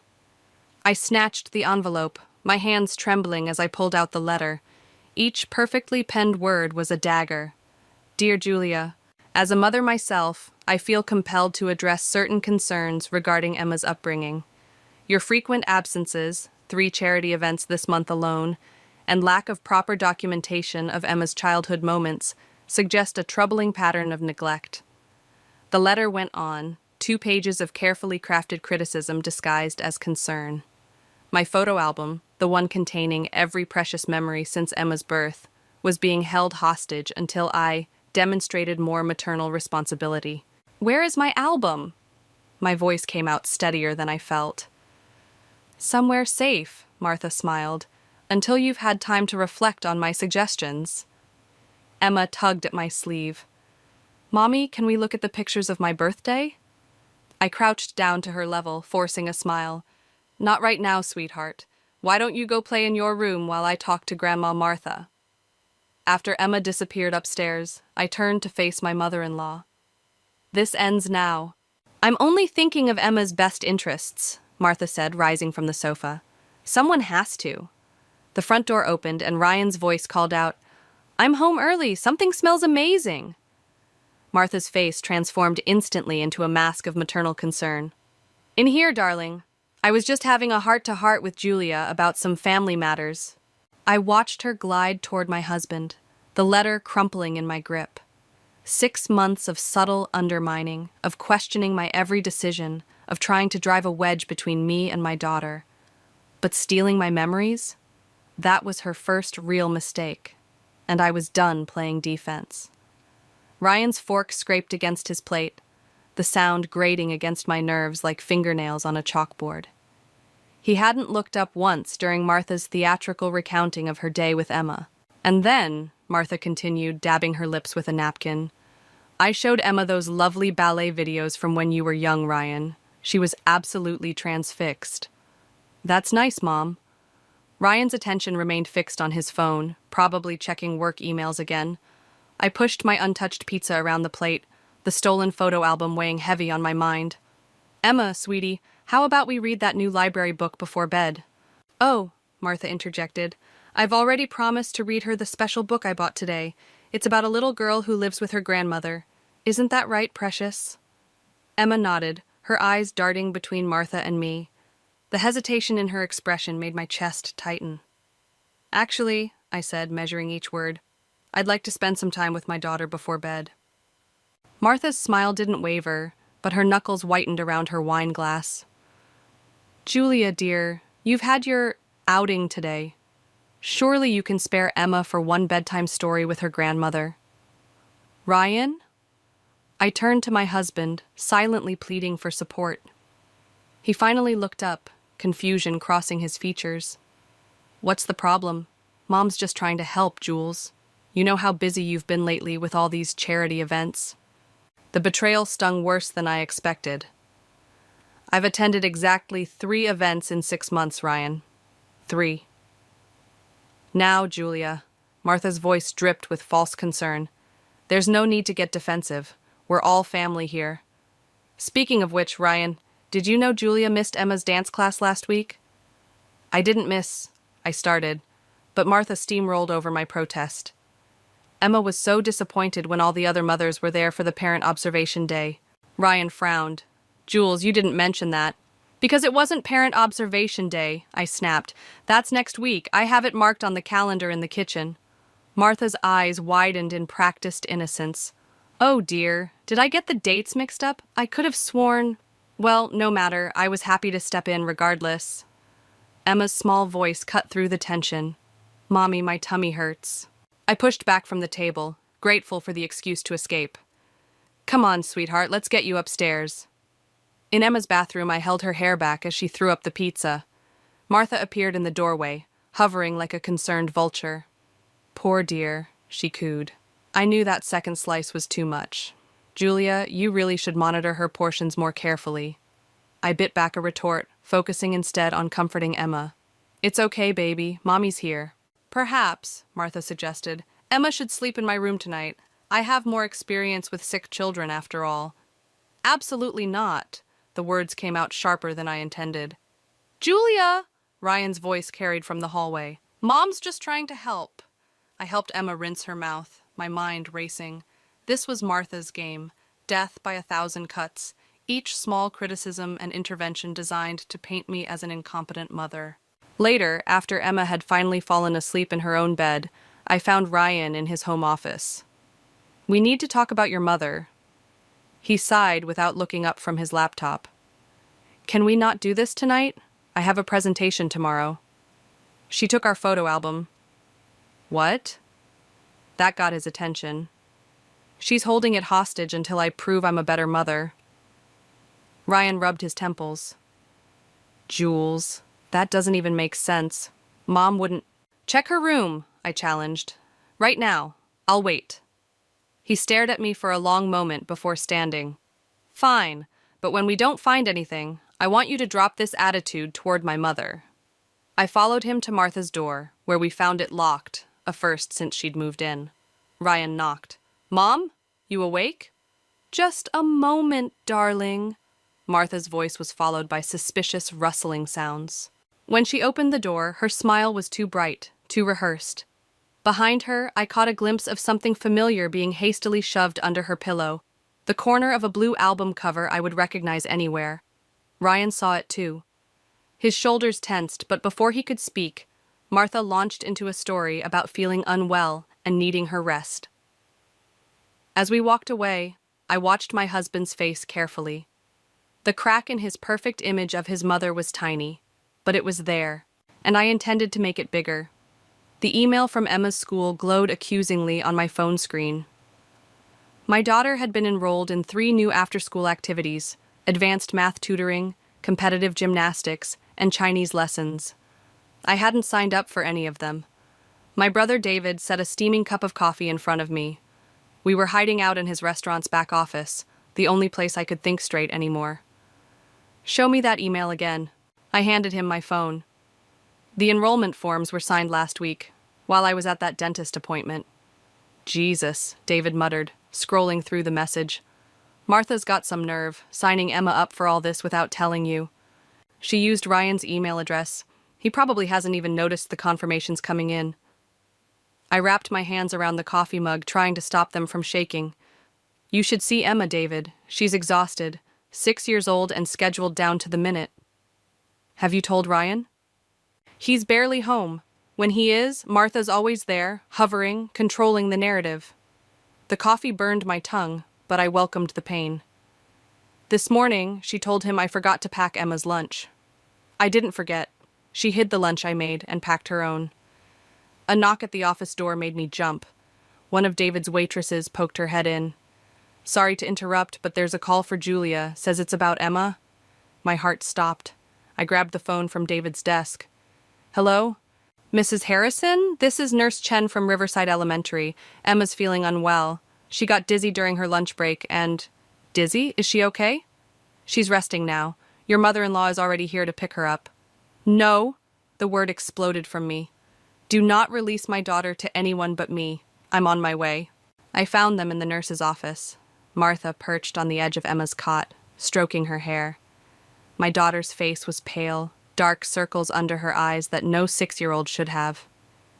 "Julia," Martha's voice dripped concern, "you didn't need to leave whatever you were doing. I had everything under control." "Emma, baby, how are you feeling?" I knelt beside the cot, opposite Martha. "Tired, Mommy. My head hurts."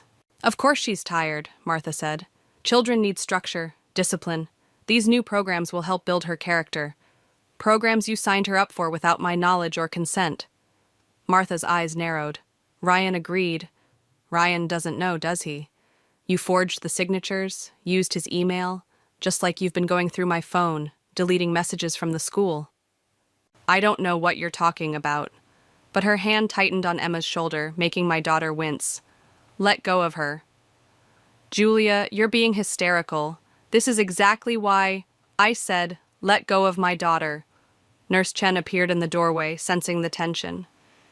"Is everything all right?" "No," I said, pulling out my phone. "It's not. I'm calling my husband." Martha's composure cracked.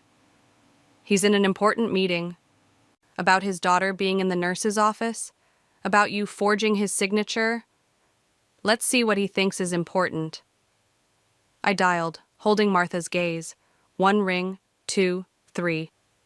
"Jules, I'm kind of in the middle of something. Emma's in the nurse's office. She collapsed from exhaustion because your mother enrolled her in 3 extra programs without our permission. She forged your signature, Ryan, used your email. Check your deleted folders. You'll find the confirmations she tried to hide." Silence. Then, "Mom did what?" Martha was already gathering her things, backing toward the door. "Ryan, darling, I can explain." But Ryan's voice had changed, hardened. "Don't move, Mom. Jules, take Emma home. I'm leaving work now." I lifted Emma into my arms, her small body too light, too fragile. Martha blocked the doorway. "This isn't over," she whispered, low enough that only I could hear. "You have no idea what you're doing." "No, Martha," I replied, feeling Emma's arms tighten around my neck. "For the first time, I know exactly what I'm doing." As I carried Emma to the car, I felt something shift inside me. This wasn't just about the photo album anymore. This was war, and Martha had just lost her first major battle, but the look in her eyes told me she wasn't done fighting, not by a long shot. The box appeared on our doorstep 3 days after the school incident. No return address, just Emma's name in Martha's perfect cursive. Inside lay my wedding dress, carefully cut into precise, methodical strips. I stood in the kitchen, holding the mutilated silk, when Ryan came home early. His face darkened at the sight. "Mom's gone too far." He ran his fingers through his hair. "I'll talk to her." "Like you talked to her about the forged signatures?" The words came out sharper than intended. "She apologized, you accepted, and nothing changed." "What do you want me to do, Jules? Throw her out?" The front door opened before I could respond. Martha's voice carried from the hallway, accompanied by Emma's excited chatter. "And then we can show Daddy your wonderful news." Ryan frowned. "What news?" Martha swept in, brandishing a piece of paper. "Emma's been accepted into St. Catherine's Academy. Isn't it wonderful?" My stomach dropped. St. Catherine's was 2 hours away. "It's a boarding school," Martha continued, beaming. "The same one Ryan attended. I took the liberty of submitting an application months ago, and they've offered her a full scholarship." Ryan took the acceptance letter, his expression unreadable. "Mom, we never discussed—" "Of course, I knew Julia might object," Martha cut in, "given her attachment issues. But Emma deserves the best education possible. Don't you agree?" Emma tugged at my sleeve. "Grandma says they have horses, Mommy." I crouched down to her level, fighting to keep my voice steady. "Sweetie, why don't you go upstairs and start your homework? We need to talk about this as adults." Once Emma was gone, I turned to Martha. "You had no right." "I had every right." Martha's mask slipped, revealing something cold beneath. "As a grandmother, as a former educator, as someone who wants more for Emma than this." She gestured dismissively at our home. "Ryan," I said quietly, "your mother just tried to send our daughter to boarding school without consulting us. Are you going to say anything?" He stood there, still holding the acceptance letter, looking lost. "It is a good school, Jules." Something inside me shattered. "I need some air." I grabbed my keys, the shredded wedding dress still clutched in my other hand. "Julia, don't be dramatic," Martha called after me. "This is exactly why Emma needs proper guidance." I slammed the door on her words. 20 minutes later, I sat in David's office again, spreading the strips of my wedding dress across his desk. "She's trying to take Emma." My voice sounded strange, distant. "And Ryan, he's actually considering it." David examined one of the silk strips. "This is a threat, Julia. She's showing you what she can do to your marriage, your family." "I know." I picked up a piece of the dress, remembering how proud Martha had been at the wedding, all smiles and tears. "She's been playing the long game. Every criticism, every helpful suggestion, every time she undermined my decisions, it was all leading to this." "What are you going to do?" Before I could answer, my phone buzzed, a text from Ryan. "Come home, please, we need to talk." Another buzz, this time from an unknown number. I opened it and felt my blood freeze. Photos of me, taken without my knowledge over the past week, at David's restaurant, running errands, meeting my friend Sarah for coffee. The final image showed me embracing David outside his restaurant, the angle making our innocent hug appear intimate. A message followed. What would Ryan think about his wife's afternoon activities? Perhaps Emma really would be better off at boarding school. David read the messages over my shoulder and swore. "That's it. We're going to the police." "No." I stood up, something hardening inside me. "Martha wants to play games? Fine." But she forgot something important. "What's that?" I gathered the strips of my wedding dress, each piece a reminder of Martha's escalating war against me. "I'm not just fighting for my marriage anymore. I'm fighting for my daughter, and unlike Martha, I don't need to play dirty to win." "Julia." "I'm going home," I said, my voice steady for the first time in days. "It's time to show Ryan exactly who his mother really is." The antique vase shattered against the hardwood floor, its pieces scattering like broken promises. I stood frozen in the hallway, watching Martha's performance begin. "Emma!" Her voice carried upstairs. "Come down here this instant!" I'd been heading to the kitchen when I'd overheard her whispered phone conversation. Of course I have a plan. When Julia confronts me about the photos, I'll make sure Emma takes the blame for something valuable. Then we'll see who's the responsible parent. The sound of Emma's footsteps pulled me back to the present. My daughter appeared at the top of the stairs, still in her pajamas. What happened? Emma's voice trembled. Martha's face twisted into a mask of stern disappointment. Did you knock over great-grandmother's vase while running in the house? The one I specifically told you to be careful around? I didn't. Emma was in her room, I said, stepping forward. I've been standing here the whole time. Martha's eyes narrowed. Julia, please. I saw her running past just moments ago. That's interesting. I pulled out my phone, showing the video I'd started recording the moment I heard her plan. Because I saw something very different. The color drained from Martha's face. You were spying on me? Mom, what's going on? Ryan appeared from his home office, drawn by the commotion. Martha's tears appeared on cue. Oh, Ryan, I was just trying to teach Emma about responsibility. And Julia? She's trying to turn everyone against me. By breaking your own vase? I played the video. Martha's voice filled the hallway. When Julia confronts me about the photos. What photos? Ryan asked. Martha lunged for my phone. I stepped back, letting her momentum carry her forward. She stumbled, catching herself against the wall. The ones she took of me without my consent. I pulled up the threatening messages. The ones she used to suggest I was having an affair with my own brother. Ryan took my phone, scrolling through the messages. His jaw tightened. Mom? She's twisting everything. Martha's voice rose hysterically. I was protecting you, protecting Emma. Julia's been sneaking around, meeting that brother of hers in secret. For coffee, I cut in. At his restaurant, in public. Because my own home hasn't felt safe since you moved in. Emma's small voice broke through the tension. Grandma broke the vase. I saw her from upstairs. Martha spun toward Emma. Darling, you're confused. You know how your mother fills your head with... Don't! Ryan's voice was ice. Don't you dare try to manipulate my daughter. Ryan, sweetheart. The boarding school application? He advanced toward his mother. The deleted emails, the forged signatures, and now this? Martha's facade cracked. Everything I did for this family. Julia's not good enough for you, can't you see that? She's turning Emma soft, making her weak. The only weakness I see, Ryan said quietly, is your grip on reality. I gathered Emma into my arms, feeling her tremble. Go pack a bag, sweetheart. We're going to spend a few days at Uncle David's. No one is going anywhere, Martha blocked the stairs. This is my family. I won't let you destroy it. Your family? Ryan's laugh was hollow. You've been destroying it piece by piece since you moved in. The photo album, Julia's wedding dress, and now this? You're the one tearing us apart. The wedding dress? Martha's smile turned cruel. She deserved it.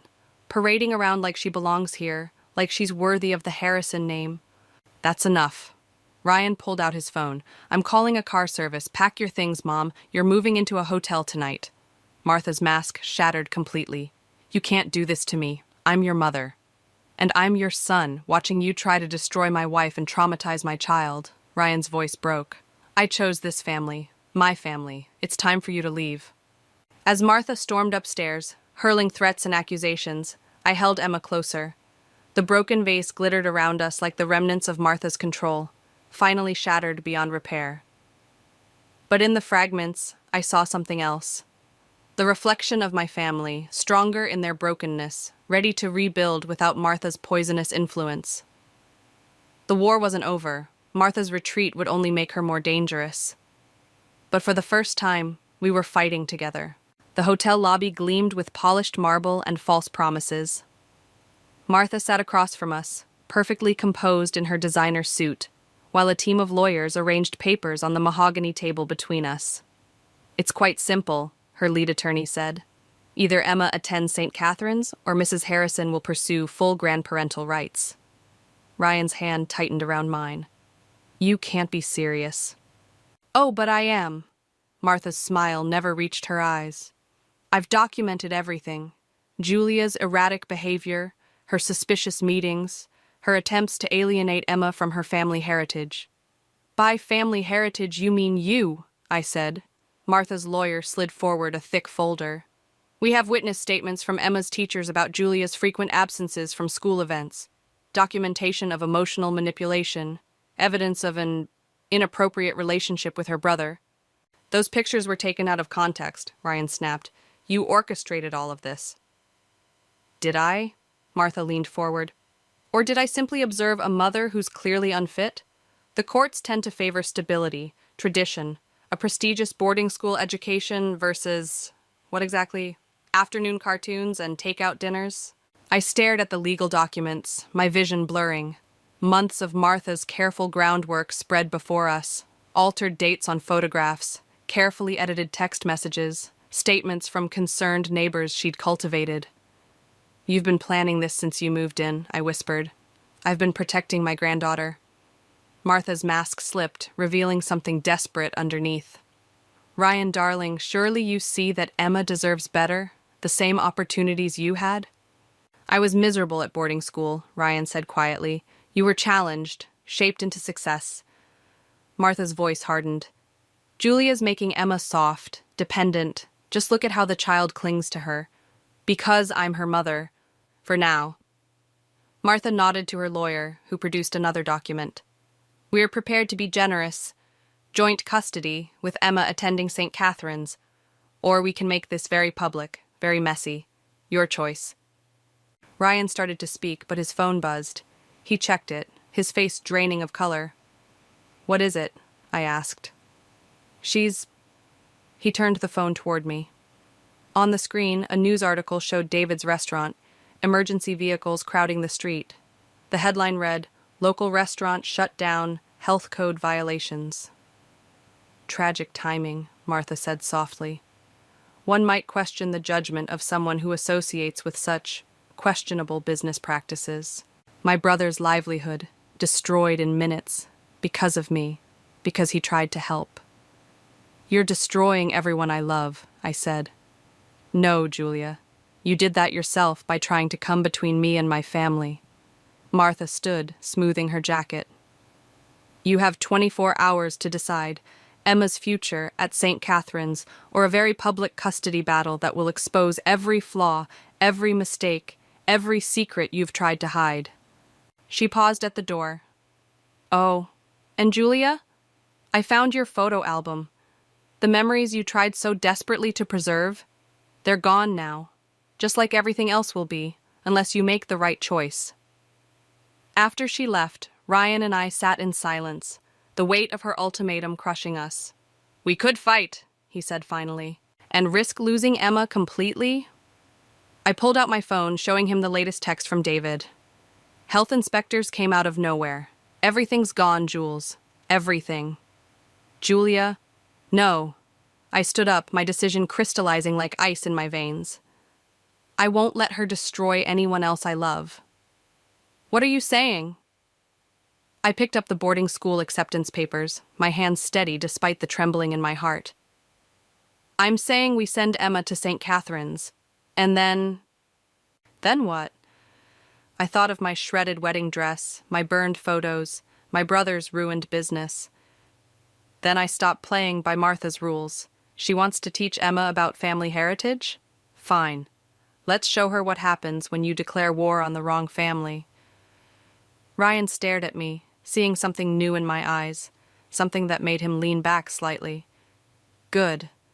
Because the woman who walked into this hotel was dead now, killed by Martha's final power play. And the one walking out? She had nothing left to lose. St. Catherine's Academy loomed before us, all Gothic spires and ivy-covered walls. Martha stood at the top of the stone steps, waiting to welcome her victory. Behind her, a photographer from the local paper adjusted his camera.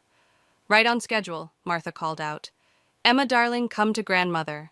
I kept hold of Emma's hand, Ryan flanking our other side. The manila envelope in my bag felt heavy with purpose. Julia, Martha's smile tightened. You're not planning to make a scene, are you? Think of the headlines. Oh, I am. I handed Emma's bag to Ryan and climbed the steps. In fact, I brought some headline suggestions of my own. Martha's lawyer emerged from the shadows. Mrs. Harrison, remember our agreement? The agreement's void. I pulled out my phone, dialing a number. David, you're on speaker. My brother's voice filled the space between us. Got the evidence right here, Jules. Health inspector confirmed it. Someone paid him to target the restaurant. Bank transfers, text messages, all trace back to a certain retired teacher's account. Martha's face hardened. Lies. Then there's this. I produced the manila envelope. Remember Mrs. Chen? Emma's nurse? Turns out she keeps excellent records, including the time you tried to convince her Emma was being neglected at home. I was protecting... and these. More papers spilled out. Your financial records. Every bribe, every manipulated situation, every person you paid to spy on me. Did you really think I'd just surrender? The photographer started snapping pictures. Martha lunged for him. Stop that! Why? I asked. Isn't this what you wanted? Public attention? Let's give them a real story. How a respected teacher orchestrated a campaign of harassment against her daughter-in-law. How she destroyed a local business, manipulated medical records, all to gain control of her granddaughter. You wouldn't dare, but fear had crept into Martha's voice. I'll ruin you. You already tried. Ryan stepped forward, Emma secure in his arms. But here's what's going to happen instead. You're going to drop this custody threat. You're going to publicly apologize to Julia and David. And you're going to disappear from our lives. Or what? I held up my phone. Or every newspaper in the state gets proof of your crimes. Every parent at your precious St. Catherine's learns what kind of woman you really are. Your reputation, your social standing, your whole carefully constructed image, gone. You can't prove? The nurse recorded your conversation, Martha. The health inspector kept his text messages. And your financial records? I smiled. Let's just say Ryan isn't the only one good with numbers. Martha's lawyer quietly gathered his papers and retreated. The photographer kept shooting, capturing her unraveling moment by moment. I am your mother, she hissed at Ryan. No. He met her gaze steadily. You're a woman who forgot that love isn't about control, that family isn't about power. Emma deserves better than your kind of legacy. Mommy? Emma's voice cut through the tension. Can we go home now? Martha made one last desperate grab for her granddaughter. I stepped between them, my voice low enough for only her to hear. You took my photos, my memories. You tried to take my daughter. But you forgot something crucial, Martha. You taught Ryan everything he knows about power plays and manipulation. And I learned from watching you, too. This isn't over, she whispered. Actually, it is. I turned to the photographer. I believe you have enough for your story. Respected teacher's attempted kidnapping scheme exposed should make quite a headline. Martha's face crumpled as she finally recognized her defeat. All her careful plans, her manipulations, her power, useless against the simple truth she'd tried to bury. Love doesn't need schemes or control. It just needs to be real. As we walked away, Emma's hand warm in mine, Ryan's arm steady around us both, I heard Martha's broken whisper behind us. What have you done? I didn't turn around. She already knew the answer. I'd done exactly what she taught me to do. Protect my family at any cost. The difference was, I'd won by telling the truth, not by burying it. And that would haunt her more than any revenge I could have planned. The small box arrived on a Tuesday, addressed to Emma in Martha's unmistakable handwriting. I turned it over in my hands, feeling its negligible weight, while Ryan watched from across the kitchen table. We could throw it away, he offered. I shook my head. She deserves to choose. Emma sat cross-legged on the floor, surrounded by the art supplies from her 7th birthday party last week. She barely glanced at the package. Is it from Grandma Martha? Yes, sweetheart. She returned to her drawing. I don't want it. Ryan and I exchanged looks. In the 3 months since St. Catherine's, Martha's carefully constructed world had crumbled. The newspaper story had exposed everything. The bribes, the manipulation, the orchestrated campaign against our family. She'd retreated to a small apartment across town, her social circle evaporating as quickly as her reputation. Maybe we should see what it is, I suggested. though part of me wanted to burn it unopened. Emma shrugged, so I carefully unwrapped the package. Inside lay my missing photo album, its blue cover faded but intact. A note rested on top. I kept them safe. With trembling fingers, I opened the album. Every photo was there, perfectly preserved. Emma's birth, her first steps, family vacations and quiet moments at home.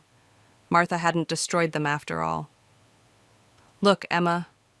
I knelt beside her. These are all our memories. She finally looked up, her small fingers tracing a photo of herself as a toddler. Why did Grandma Martha take them? Sometimes, Ryan said, joining us on the floor, people do wrong things because they're afraid of losing what they love. Did she love us wrong? Yes, I answered, surprising myself with the gentleness in my voice. But that doesn't mean we have to love wrong in return. Emma considered this, then reached for her art supplies.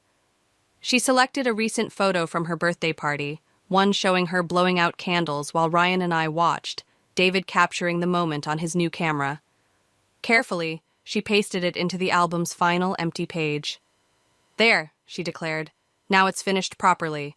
The doorbell rang. Through the window, I saw David's car in the driveway.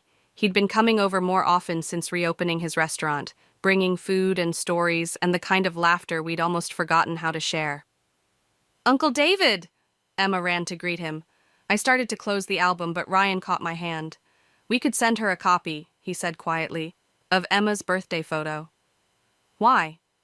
Because you won. He squeezed my fingers. You protected our family without becoming what she feared you were. Maybe that's worth acknowledging. I thought about Martha, alone in her apartment, surrounded by the consequences of her choices. Would you have sent her away if I hadn't gathered the evidence? I don't know. His honesty was like a balm. But I'm grateful you showed me the truth, even when it hurt. David appeared in the doorway, Emma on his hip. Who's ready for my new pasta recipe, and why does my favorite niece have glitter in her hair? I'm your only niece, Emma giggled. As they headed to the kitchen, I picked up the photo album, weighing its history in my hands. The last page caught my eye, Emma's birthday photo, but something else too. She'd drawn around it, creating a frame of hearts and stars. And at the bottom, in her careful first-grade handwriting, my family. No mention of who was missing, no space left empty for what was lost, just the simple truth of who remained, who chose to love right instead of hold tight. I took a fresh envelope from Ryan's desk and slipped the birthday photo inside.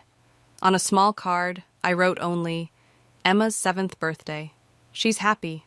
No accusations, no triumph, just an offered moment, a glimpse of the joy Martha had tried too hard to control. Whether she'd understand it as mercy or torment, I couldn't say. But as I sealed the envelope, I realized it didn't matter anymore. We had our memories back, but more importantly, we were making new ones, better ones. Ones where love didn't need to be earned or proved, it just needed to be given, freely and without conditions. That would be our legacy to Emma. And maybe, somewhere in her solitude, Martha would finally understand what she'd lost by trying to possess it instead. It's amazing how quickly your life can implode over a single phone call. One moment you're adjusting your veil, and the next, everything you've planned for months comes crashing down around you. I stared at my phone, my hands shaking as I reread the message from our wedding planner. 3 hours before my wedding, and she'd canceled. Just like that. No explanation, no apology, just a brief text saying she couldn't make it. This can't be happening, I whispered, my voice barely audible in the bridal suite. The champagne glasses clinked mockingly behind me as my sister Kelly rushed around, trying to coordinate with the venue staff. Samantha, breathe, Kelly said, gripping my shoulders. We can figure this out. David's family has connections. No, I cut her off sharply. I don't want to involve them, especially not Maggie. The mention of my soon-to-be mother-in-law made my stomach turn. Something about this felt wrong. The timing was too perfect, too calculated. My phone buzzed again. This time it was David. Mom's offering to help. She knows someone who can step in. Of course she did. I'd seen enough of Maggie's helpful interventions over the past year to recognize her handiwork.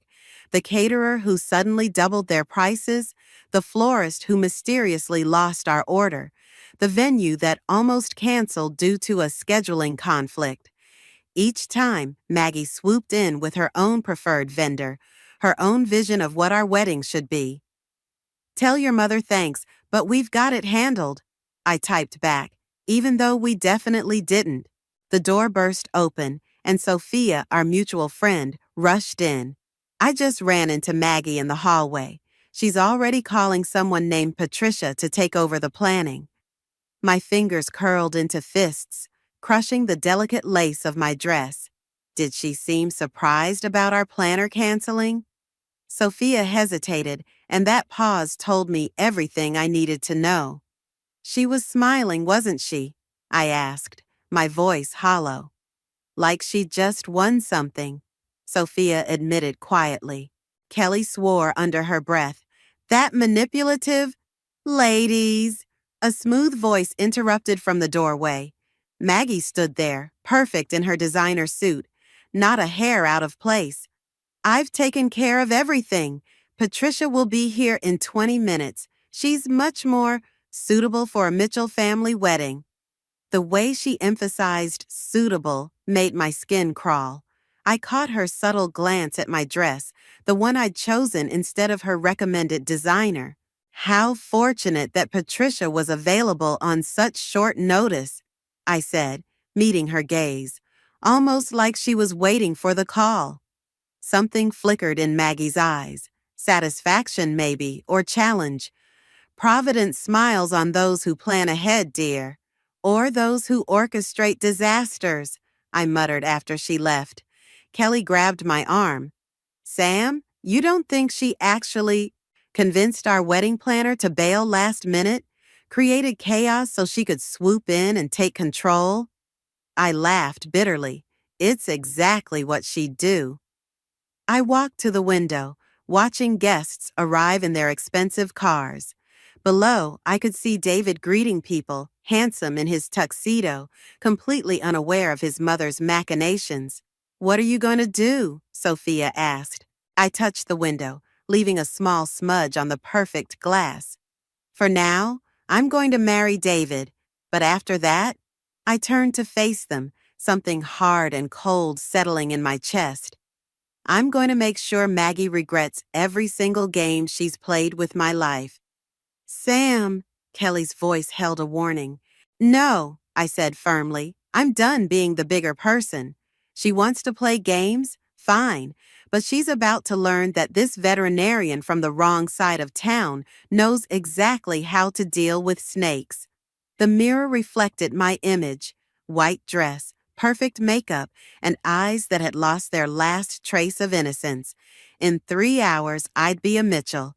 And then the real game would begin. Patricia's heels clicked against the marble floor like a metronome counting down to disaster. The reception hall buzzed with whispered conversations and judgmental glances. My wedding had become exactly what I'd fought against: a Mitchell Society spectacle.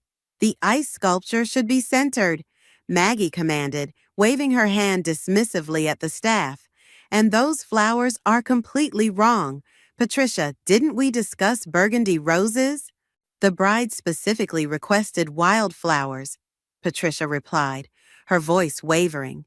I stood in the doorway, still in my wedding dress, watching my carefully planned celebration transform into Maggie's vision. David appeared beside me, his hand finding mine. "It looks different," he said carefully. "It looks like your mother's annual charity gala," I replied, keeping my voice low, complete with her usual crowd of social climbers. As if on cue, I spotted several unfamiliar faces among our guests, Maggie's friends who definitely hadn't been on our invitation list. "I'll talk to her," David promised, but I grabbed his arm. "Don't. It's what she wants, to create drama between us on our wedding day." A commotion near the cake table drew our attention. Kelly was arguing with Patricia, her hands gesturing at the elaborate 5-tier monstrosity that had replaced our original choice. "That's not the cake they ordered," Kelly insisted. "Show me the contract." Patricia's eyes darted to Maggie, who swooped in like a perfectly coiffed vulture. There was a tragic mishap with the original baker. "Fortunately, I know the most extraordinary pâtissier." "Tragic mishap?" I interrupted, stepping forward. "What exactly happened to our cake, Maggie?" The room grew quieter, guests pretending not to eavesdrop while hanging on every word. "Oh, darling." Maggie's smile was razor sharp. "You really should be mingling with your guests instead of worrying about such details. Although," her gaze swept over the crowd, "I noticed several of your invited guests couldn't make it. How unfortunate." My stomach clenched. I'd noticed the same thing. Several of my friends and colleagues had canceled last minute, citing various emergencies. "Samantha," a gravelly voice cut through the tension. Evelyn Mitchell stood nearby, elegant in her vintage Chanel, watching the scene with shrewd eyes. "Come sit with me for a moment." I followed David's grandmother to a quiet corner, aware of Maggie's gaze burning into my back. "Your mother-in-law," Evelyn said, adjusting her pearl necklace, "has always believed control equals love. She planned David's entire life before he could walk, when he defied her by choosing you." She paused, studying my face. "Well, let's just say she's not used to losing." "I'm not something to win or lose," I said through gritted teeth. "No, you're not." Evelyn's eyes glittered. "You're something far more dangerous. You're change, and Maggie fears change more than anything." Before I could respond, Tom appeared, his face tight with concern. "Sam, got a minute? There's something you need to see." He led me to a service corridor, pulling out his phone. "I overheard Patricia on the phone earlier. Look at these texts." The messages showed a conversation between Patricia and Maggie from weeks ago, planning today's takeover in detail. Every emergency had been orchestrated, every replacement vendor prearranged. "She's been planning this for months," Tom said quietly. I handed the phone back, my hands steady despite the rage building inside me. "Thank you, Tom. This is helpful." "Sam?" He hesitated. "What are you going to do?" I watched David across the room, laughing with his father, blissfully unaware of his mother's machinations. "Right now, I'm going to smile, dance with my husband, and play the grateful daughter-in-law. And later, I said, smoothing my dress, I'm going to learn everything there is to know about Maggie Mitchell. Every secret, every weakness, every skeleton in her designer closet. Because this isn't just about my wedding anymore. It's about making sure she never tries to control anyone's life again." Tom's expression shifted from concern to determination. "Whatever you need, I'm in." I returned to the reception, accepting congratulations and pretending not to notice how Maggie had rearranged the seating to separate me from my family. But with each fake smile and polite nod, I was taking mental notes, gathering ammunition. The game had changed. Maggie thought she was teaching me a lesson about power and control. Instead, she was teaching me exactly how to destroy her. The email arrived during surgery. I was elbow deep in a German shepherd's abdomen when my phone buzzed repeatedly on the counter. Only after I'd closed up and sent the dog to recovery did I check the messages. "Did you see what she posted?" Kelly's text read, followed by several screenshots. There it was, on Maggie's social media. A carefully crafted post about her concerns for David's well-being, subtly highlighting my working-class background and suggesting I was taking advantage of the Mitchell family's generosity. She'd even dredged up an old photo of me from college, looking decidedly unglamorous at a protest rally. "Your wife seems to have quite the colorful past," read one comment from her society friends. "Money can't buy class," wrote another. Tom appeared in my office doorway as I scrolled through the comments. Those society vultures are having a field day with this. She's trying to paint me as a gold digger, I said, my voice steady despite the trembling in my hands. But that's not even the worst part. I showed him the email that had triggered Kelly's warning. It was from the veterinary board announcing a surprise audit of my practice. The sender's address belonged to one of Maggie's closest friends. She's going after my career now. The words tasted bitter. This isn't just about social standing anymore. Sam, Tom hesitated. There's something else you should know.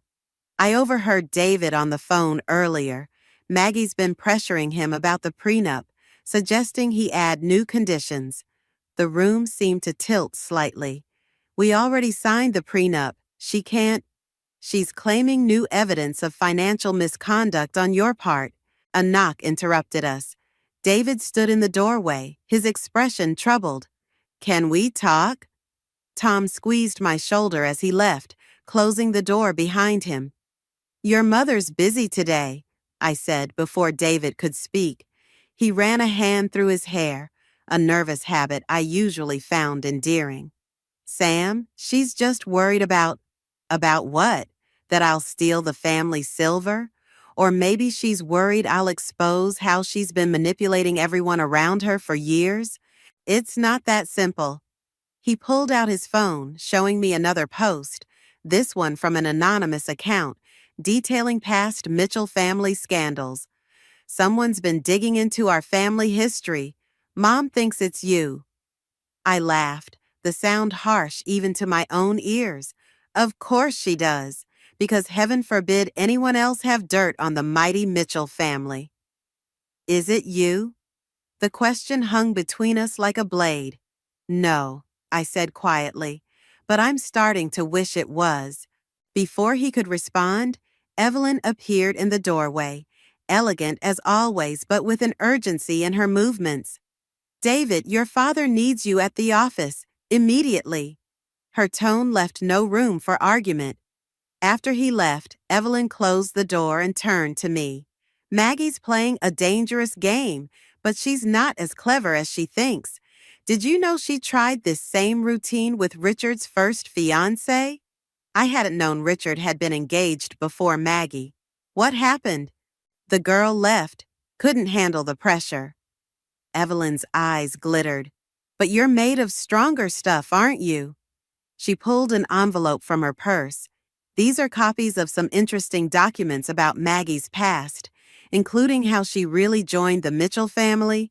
My hands shook as I opened the envelope. The contents made my eyes widen. Why are you showing me this? Because, Evelyn said, her voice steel wrapped in silk. Sometimes the only way to stop a bully is to prove you can hit harder. The question is, are you willing to throw the punch? I stared at the documents, thinking of the audit, the social media attacks, the prenup manipulation, each move designed to isolate and discredit me. Yes, I said finally. I am. Evelyn smiled, but it didn't reach her eyes. Good, because Maggie's not going to stop until someone makes her. Just remember, in this family, nothing is ever quite what it seems. She left me alone with the documents, their revelations burning in my hands like hot coals. I had what I needed to destroy Maggie's carefully constructed image, but as I read deeper, I couldn't shake the feeling that I was being played by forces I didn't fully understand. The question was, whose game was I really playing? The Mitchell family's annual charity gala loomed ahead, all gleaming marble and crystal chandeliers. I adjusted my borrowed designer dress, feeling like an imposter despite the perfect fit. The documents Evelyn had given me burned in my clutch, waiting for the right moment. Ready? David squeezed my hand as we approached the entrance. I nodded, noticing how he unconsciously straightened his tie. Another nervous tell. He knew something was wrong, but couldn't quite piece it together. Inside, Maggie held court near the champagne fountain, her laugh carrying across the room with practiced precision. Her eyes found mine, and her smile sharpened. "Darling," she called out, loud enough for nearby guests to hear. "I was just telling everyone about your wonderful work with animals. So, noble." The way she said noble made it sound like a character flaw. "Speaking of noble causes," I replied, matching her volume, "I heard the most fascinating story about your early days with the Mitchell Family Foundation." Her champagne glass paused halfway to her lips. Tom appeared at my elbow, right on cue.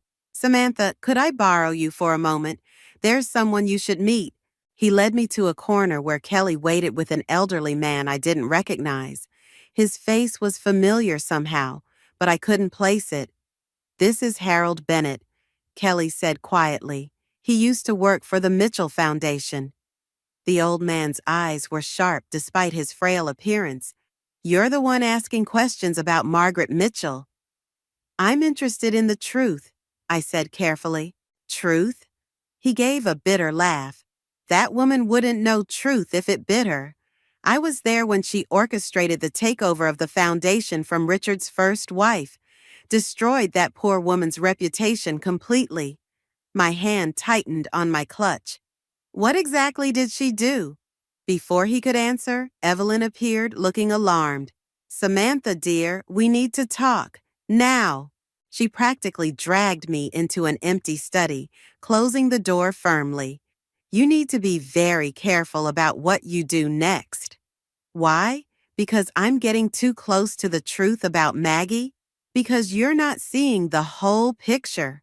Evelyn's usual poise cracked slightly.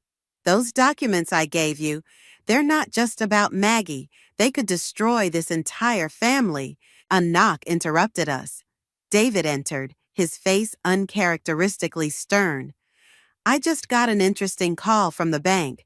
Someone's been accessing old foundation records using my credentials."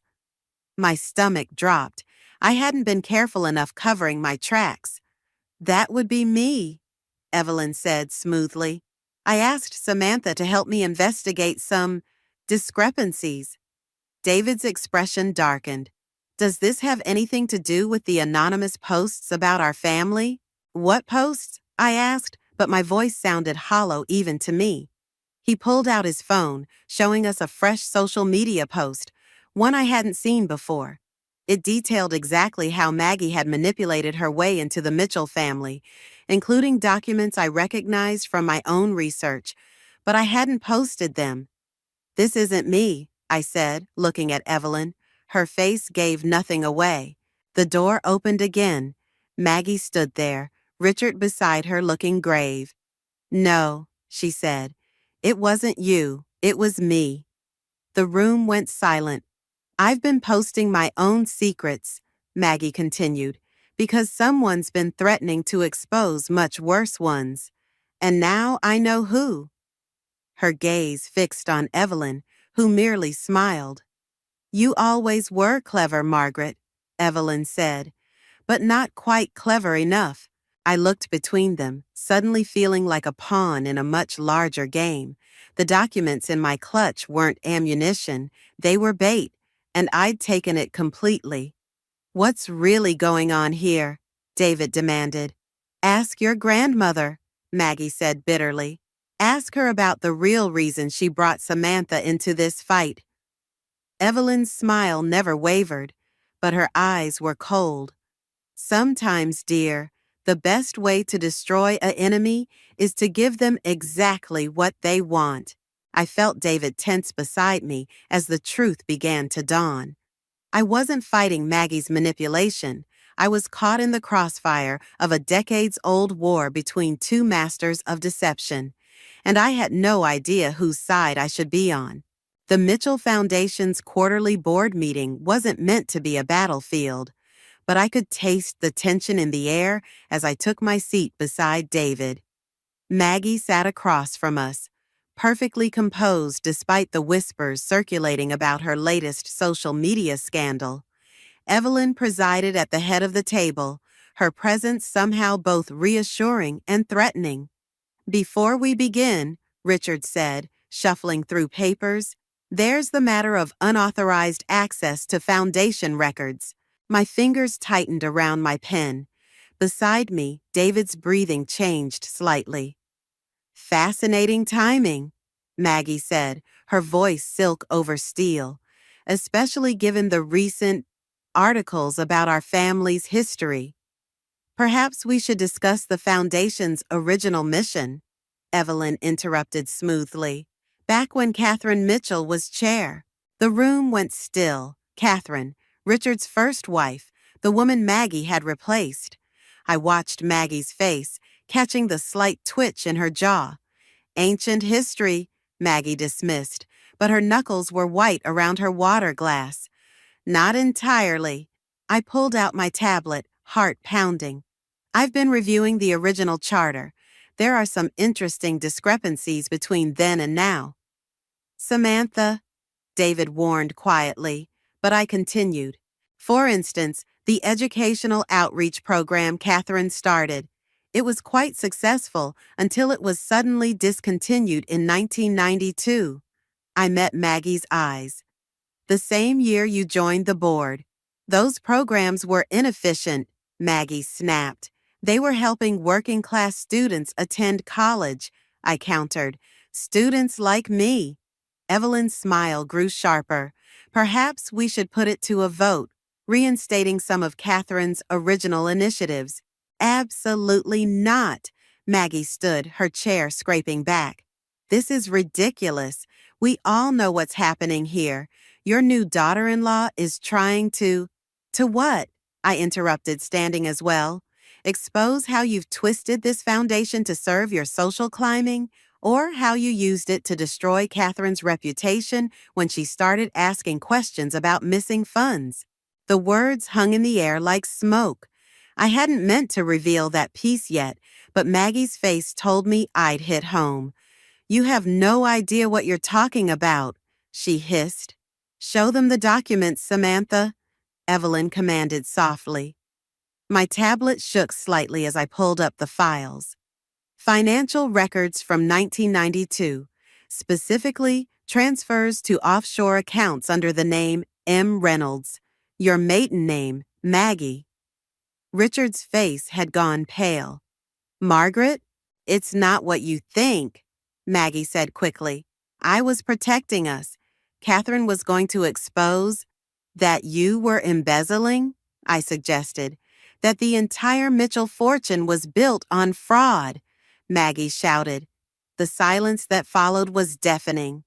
"Well," Evelyn said into the quiet, "that's not quite how I planned this revelation." David stood slowly. "Grandmother, what exactly is going on?" "Ask your father," she replied. "He's known all along, haven't you, Richard?" I looked between them all, Maggie's desperate face, Richard's guilt, Evelyn's calculated calm, and David's growing horror. This wasn't just about Maggie anymore. The entire foundation, the Mitchell legacy, was built on lies. "The vote stands," Evelyn declared. "We'll decide today whether to reinstate Catherine's programs and review all financial decisions made since 1992. "You can't," Maggie whispered. "Actually, with Samantha's proxy vote from the shares David gave her as a wedding gift, we can." I felt David stiffen beside me. We both knew he hadn't given me any shares. "I never," he began. "Check your papers, dear," Evelyn smiled. "You'd be surprised what you've signed recently." The realization hit me like ice water. I wasn't just a pawn in their game. I was the weapon they'd both been waiting to use. Maggie had tried to destroy me to protect her secrets, while Evelyn had cultivated me to expose them. And now I had to choose, follow through with the vote and potentially destroy the family I'd married into, or back down and let decades of corruption continue. David's hand found mine under the table, squeezing once, but I couldn't tell if it was in support or warning. The board members waited, pens poised over their voting cards, while I stood at the crossroads between justice and destruction. "The vote," Evelyn prompted, "begins now." The Mitchell Summer Gala sparkled with false perfection, like a diamond made of glass. I watched from the terrace as David paced near the fountain, phone pressed to his ear, his gestures growing more agitated with each passing moment. "The press is already here," Kelly whispered, appearing at my elbow. "Maggie's people are trying to control the narrative, but the truth has a way of slipping through," Evelyn finished, joining us with 2 champagne flutes. She offered me one with a knowing smile. "Especially when it's carefully guided." The documents I'd planned to reveal tonight felt heavy in my clutch, but something about Evelyn's confidence made me uneasy. "You never told me how you got these records," I said carefully. "Didn't I?" Her eyes glittered. "Perhaps you should ask Catherine." My glass nearly slipped from my fingers. "Catherine is dead." "Is she?" Evelyn's smile widened as she gestured toward the arriving guests. A woman in her 60s stepped out of a black car, her presence causing an immediate stir. Maggie across the garden went absolutely still. "You planned this," I realized, watching the color drain from Maggie's face. "All of it." "Of course I did." Evelyn sipped her champagne. "And you played your part beautifully." David was walking toward us now, his expression dark. "The board members are all here, and they've seen the news." "What news?" I pulled out my phone, finding dozens of missed notifications. The headlines hit like physical blows. "Mitchell Foundation fraud exposed." "Decades of financial misconduct." "Whistleblower reveals family corruption." But I hadn't leaked anything yet. "You didn't really think I'd leave this to chance, did you?" Evelyn asked softly. "The documents I gave you were copies. The originals went to the press an hour ago." The garden spun slightly. "You used me." "We all used each other," Catherine said, joining our group. Her voice was stronger than I'd expected. "Maggie used you to protect her position. Evelyn used you to destroy it. And you?" She smiled sadly. "You used them both for revenge." "Sam." David's voice cracked slightly. "Did you know about this?" Before I could answer, Maggie stormed over, her perfect composure finally shattered. "You vindictive little—" "Careful, Margaret," Evelyn cut in. "The press is watching." "The press?" Maggie laughed, the sound brittle. "You've destroyed everything. The foundation, the family name." "You did that," I snapped, "when you stole it from Catherine." "I protected this family." Maggie's voice rose. "Everything I did was to preserve what we built." "What you stole," Catherine corrected quietly. "And now," Evelyn added, "what you've lost." Cameras flashed as reporters approached. David stepped away from me, his expression unreadable. In that moment, I realized I'd lost him too. "David," I reached for him, but he pulled back. "Was any of it real?" he asked. "Us? Or was I just part of your revenge?" "I loved you," I whispered. "I still do. But you loved revenge more." He walked away as the reporters swarmed, their questions becoming a deafening roar. Maggie was being led inside by Richard, both their faces ashen. Catherine stood watching them, victory and sadness warring in her expression. And Evelyn? She simply smiled, raising her glass in a mock toast. "Congratulations, dear," she said. "You've won." But as I stood there, watching my marriage crumble and the Mitchell family implode, victory felt like ashes in my mouth. I'd wanted justice, but this felt like destruction. I'd wanted to expose the truth, but I'd become part of the lie. Kelly appeared beside me, gripping my arm. "We need to go, now." As she led me through the chaos, I caught a final glimpse of David. He stood between his parents, his back straight, his shoulders bearing the weight of his family's disgrace.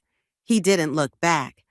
The night air hit my face as we reached Kelly's car, and only then did I realize I was crying. "What have I done?" I whispered. But the only answer was the sound of camera shutters and the distant murmur of a family falling apart. a destruction I'd helped orchestrate, even if I hadn't pulled the final trigger. I'd become exactly what I'd hated: a manipulator, a destroyer, a Mitchell in all but name. And now I had nothing left to show for it but the bitter taste of a victory that felt more like defeat.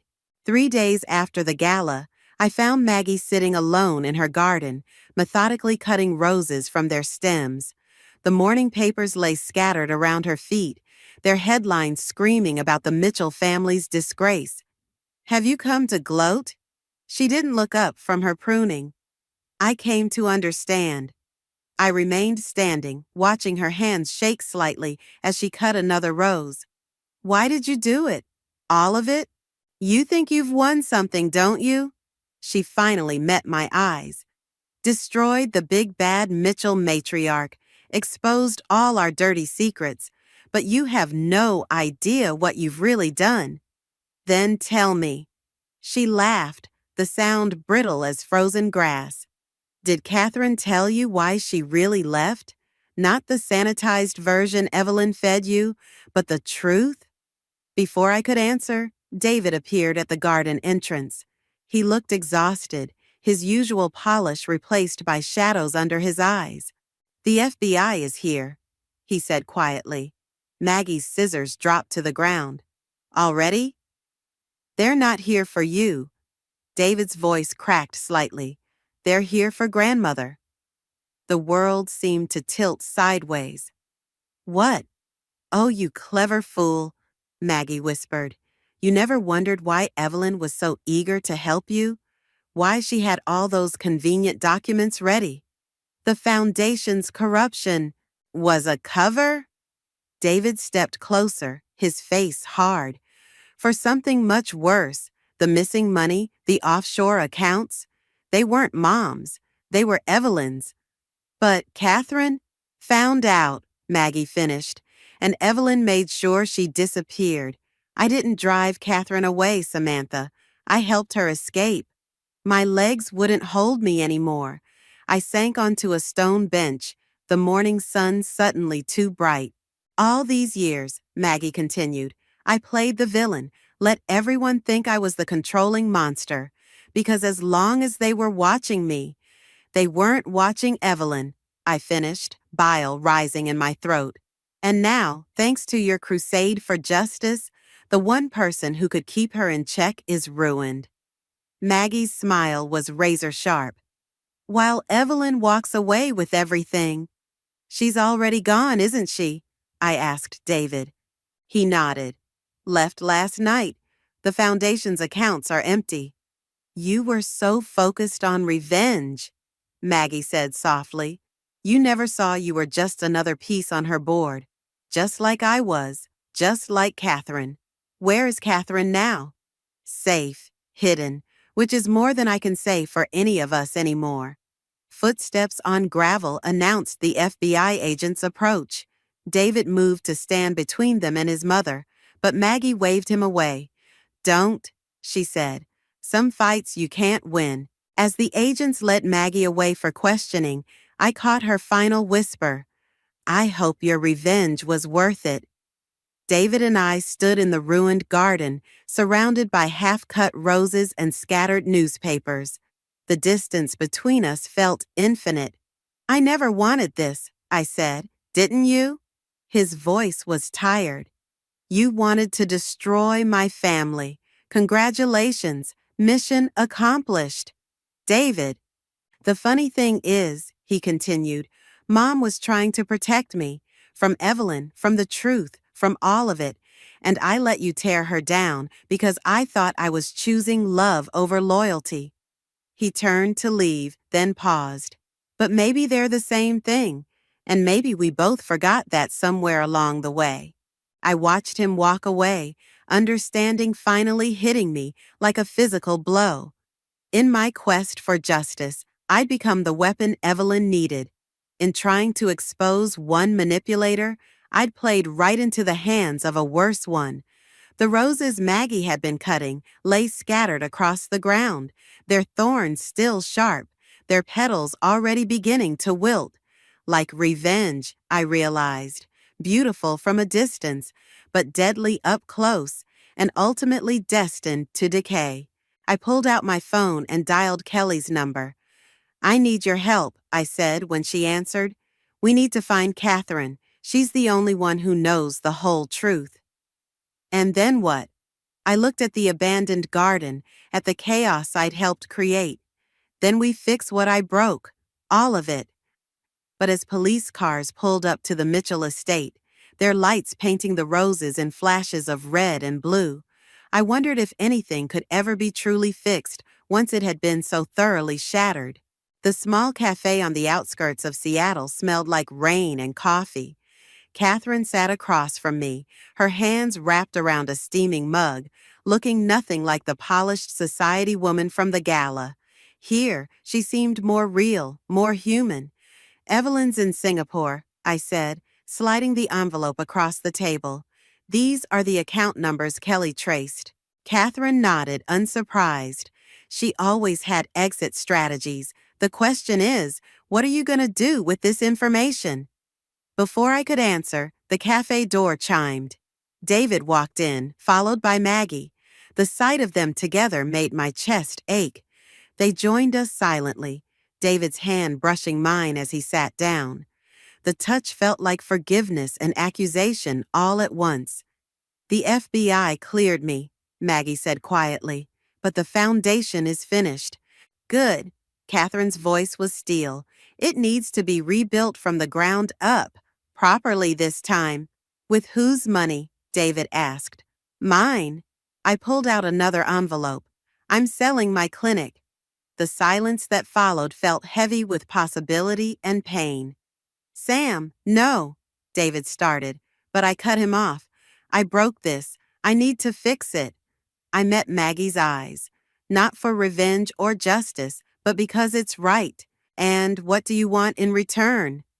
Maggie's question carried years of distrust. "Nothing." I smiled slightly.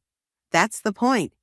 Catherine reached into her bag, producing a worn leather journal. "These are the original foundation documents. The real ones, not Evelyn's versions. They outline a different kind of legacy, one about helping people, not controlling them." "Like the educational programs," I said. "Yes." Catherine opened the journal. "Programs that could help students like you, Samantha, not because they're worthy of Mitchell charity, but because everyone deserves a chance to build their own legacy." David's hand found mine under the table, squeezing gently. "It won't be easy," Maggie warned. "The Mitchell name is toxic now." "Then we'll use a different name," I suggested. "The Catherine Turner Foundation." Both Catherine and Maggie looked startled. "Why Turner?" Catherine asked. "Because names have power," I said, "and it's time to build something new instead of fighting over something old." David's thumb traced circles on my palm as Maggie and Catherine exchanged long looks across the table. "I'll help," Maggie said finally, "but not as a director, as an advisor only." "Agreed," Catherine nodded. "And you, David?" "I go where my wife goes." His voice was quiet but certain. The rain outside intensified, drumming against the windows like applause or perhaps warning. We sat there, 5 people who had hurt each other in countless ways, trying to build something from the wreckage of revenge. "There's one condition," I said, meeting each of their eyes in turn. "Complete transparency. No more secrets, no more manipulation. We do this in the open or not at all." "Even if it means facing uncomfortable truths?" Maggie asked. "Especially then." Catherine closed her journal with a soft thud. "Then let's begin."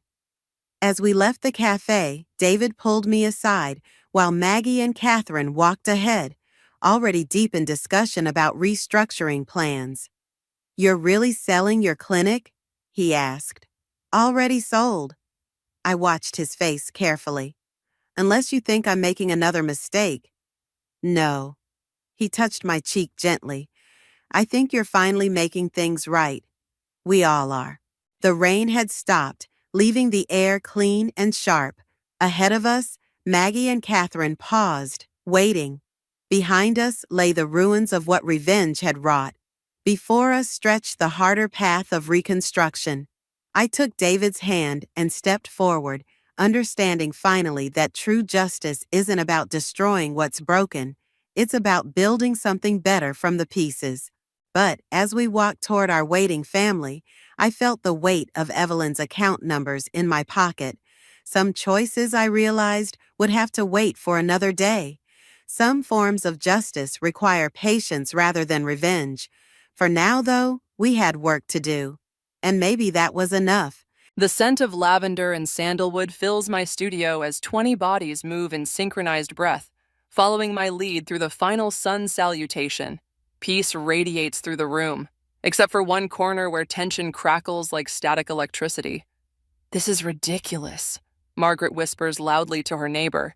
"Did you hear what they're saying about her online?" I maintain my serene expression, guiding the class into Savasana, but my stomach clenches. 3 months of marriage, and already my mother-in-law's whisper campaign is seeping into my sanctuary. "Release any remaining tension," I instruct, my voice steady despite the tremor in my chest. "Let go of thoughts that no longer serve you." If only I could follow my own guidance. Instead, my mind races back to last Sunday's brunch, where Catherine's perfectly manicured fingers wrapped around her mimosa glass as she delivered her latest barb. "Darling," she'd said to Ryan, completely ignoring my presence, "I do worry about Adriana's business model. Charging premium rates while offering private sessions to married men? People talk, you know." The class ends and students roll up their mats. Margaret and her friend hurry out, whispering behind their hands. I busy myself adjusting props, pretending not to notice. "Hey." Lily, my best friend and studio manager, appears at my side. "Don't let them get to you. Catherine's just jealous because you actually built something meaningful here." I force a smile. "I'm fine." "You're not fine. I saw your hands shaking during tree pose." "Did anyone else notice?" "No, but..." My phone buzzes. A text from Ryan. "Mom's coming for dinner. Says she has something important to discuss." Shit. The word escapes before I can catch it. Lily reads over my shoulder. "Cancel it. Say you're sick." "And prove her right about me being unsuitable for her precious son?" I shake my head. "No way." "Then let me help you prepare. I've got this." I straighten my spine, channeling the strength I encourage in my students. It's just dinner. But 6 hours later, as Catherine sits at my dining table examining the wine label with barely concealed disdain, I realize how naive that thought was.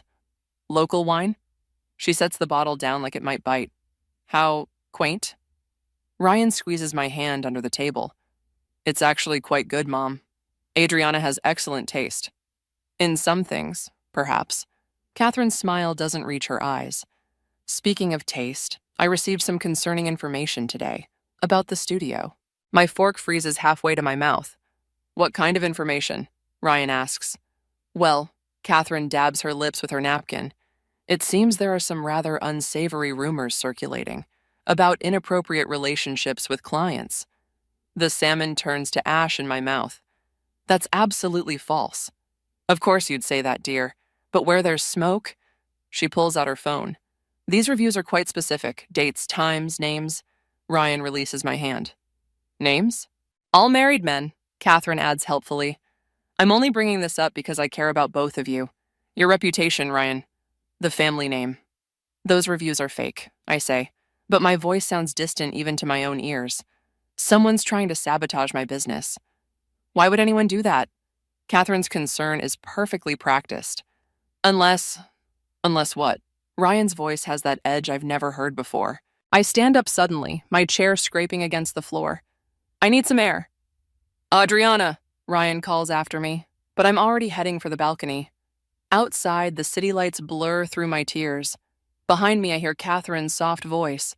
"I hate to be the one to tell you this, son, but there's more." My fingers grip the railing until my knuckles turn white. In this moment, watching my carefully built life begin to crumble, something shifts inside me. The peaceful yoga instructor who preaches forgiveness and harmony fades away, replaced by something harder, colder. Catherine wants war? Fine. But she has no idea what I'm capable of when pushed too far. I take one deep breath, straighten my shoulders, and turn back toward the dining room. Game on, mother dear. Game on. I delete another 1-star review from my studio's page, my hands trembling with rage. That makes 7 this week. Each one mentioning inappropriate behavior with male clients. Each one worded just differently enough to seem legitimate. You need to see this, Lily says, pushing her laptop across my desk. She's pulled up the local community Facebook group where Catherine holds court like some digital queen bee. She's getting bolder. The post makes my blood run cold. Concerned about the predatory behavior at certain wellness establishments in our community. As a former educator, I feel compelled to warn others. My phone buzzes. Ryan. Mom's worried about you, says you're not returning her calls. Can we talk? Delete it, I tell Lily, pushing back from my desk. I need air. Outside, I nearly collide with Ethan, Ryan's younger brother, who's loitering by the studio entrance. Hey, sis, he says, his casual tone setting off warning bells. Got a minute? Actually, it's about Mom. He glances around, lowering his voice. And Ryan. I follow him to the coffee shop next door, where he orders nothing and fidgets with a napkin. Look, he starts. Mom's just trying to protect the family. If you'd just, I don't know, be more traditional, less independent. Excuse me? Ryan's stressed. The rumors are affecting his work. His boss pulled him aside yesterday. Rumors your mother started. You don't know that. But he won't meet my eyes. Maybe if you sold the studio, focused on being a wife. I stand up so quickly, my chair topples backward. Several heads turn. Did Catherine send you? No, Ryan's my brother. I hate seeing him torn like this. Torn between what? His wife and his mother? There shouldn't even be a choice. My sister Mia's voice cuts through the tension. Everything okay here? She's standing at our table, arms crossed, event planner's tablet tucked under one arm. Her expression is neutral, but I catch the protective edge in her stance. Just a family chat, Ethan says, standing. Think about what I said, Adriana. For Ryan's sake. After he leaves, Mia slides into his vacant seat. Spill. I tell her everything. The reviews, Catherine's post, Ethan's suggestion. Her face darkens with each detail. That manipulative witch, she mutters. You know she's doing this because you threaten her control over Ryan. You're everything she's not. Successful, independent, and apparently predatory. I laugh bitterly. Fight back. I've got dirt on her from planning their country club events. The way she treated the staff, the money that went missing from the charity auction. My phone buzzes again. This time it's a group text from Catherine to the entire family. Dinner at my house tonight. Non-negotiable. Family emergency to discuss. Don't go, Mia says immediately. If I don't, she'll spin it as proof I'm hiding something. I close my eyes, remembering the steel that filled me last night. Besides, maybe it's time to stop playing defense. Back at the studio, I find Lily deep in research mode. You're not going to believe this, she says, spinning her screen toward me. I trace the IP addresses of those negative reviews. 3 of them came from Catherine's house. Can you prove it? Better. I can prove she's been using multiple accounts to harass other businesses, too. Anyone she sees as a threat to her social standing. I'm about to respond when Ryan appears in the doorway. The dark circles under his eyes match mine. We need to talk, he says. Lily squeezes my shoulder as she leaves us alone. Ryan paces the small office, running his hands through his hair. My boss called me in again. He starts. The rumors. They're affecting our biggest client. They're threatening to pull their account. Ryan, just tell me the truth. Is there anything to these stories? Anything at all? The question hits like a physical blow. You're actually asking me that? I don't know what to think anymore. Mom wouldn't what? Lie? Manipulate? Destroy someone's reputation? He won't meet my eyes. She says she has proof. In that moment, something inside me hardens completely. You know what? Go to her dinner tonight. Listen to her proof. But remember this moment, Ryan.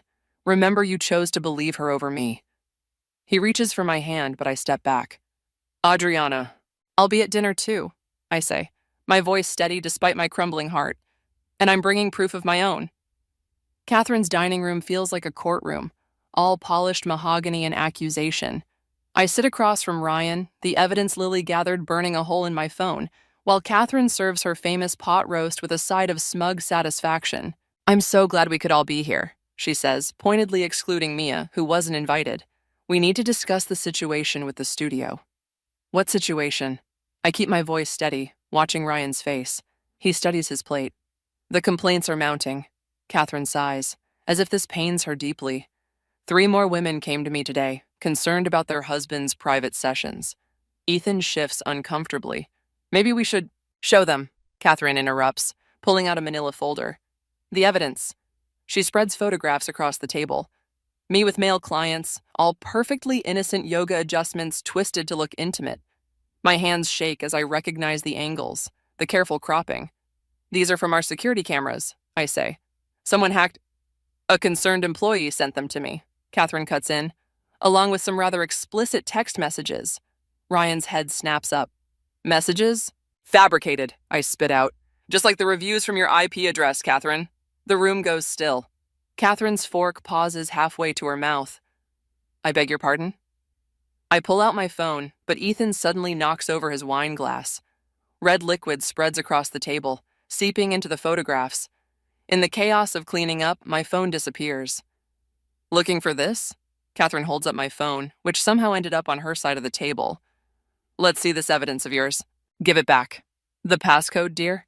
Mom, Ryan warns, but there's no real force behind it. If you have nothing to hide. Catherine's smile is razor sharp.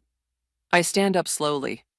You want to talk about hiding things? Let's discuss the missing charity auction money, or the real reason your last teaching job ended. Color drains from her face. How dare you? Lily's been busy, I continue, heart pounding. Did you know deleted emails are recoverable, Catherine? That digital footprints never really disappear? Ryan. She turns to her son, voice trembling. Are you going to let her threaten me like this? I want to see the messages, Ryan says quietly. The ones you mentioned. Of course. Catherine reaches for her folder, but I'm already moving. Check the metadata, I tell Ryan. The timestamps, the origins. Your mother's quite tech-savvy for someone who claims she can barely use Facebook. Enough. Catherine slams her hand on the table. I tried to handle this privately, but you leave me no choice. Ryan, show her. Ryan pulls out an envelope. The Board of Ethics received a formal complaint. They're investigating the studio. The room spins. What? Multiple witnesses. Catherine adds smoothly, all very concerned about professional boundaries. You did this, I whisper. You orchestrated all of it. I protected my son from a gold digger who... Mom! Ryan stands up. That's enough. But it's not enough. Not nearly. Because I suddenly see something in Catherine's eyes. Not triumph, but fear. She's scared. Of what I might know. Of what I might find. Ryan, I say carefully, ask your mother about November 15th, 1989. Catherine's glass shatters on the floor. What's November 15th? Ethan asks. Nothing, Catherine snaps. An insignificant date. The day everything changed, I say, watching her closely. Isn't that right? The day you made a choice that's haunted you ever since. Get out, her voice shakes. Get out of my house. Mom? Ryan looks between us. What's she talking about? Ask her, I say, heading for the door. Ask her about the baby she gave away. The one before you. The silence behind me is deafening. I pause in the doorway, turn back one last time. By the way, I have copies of everything, and tomorrow I start fighting back.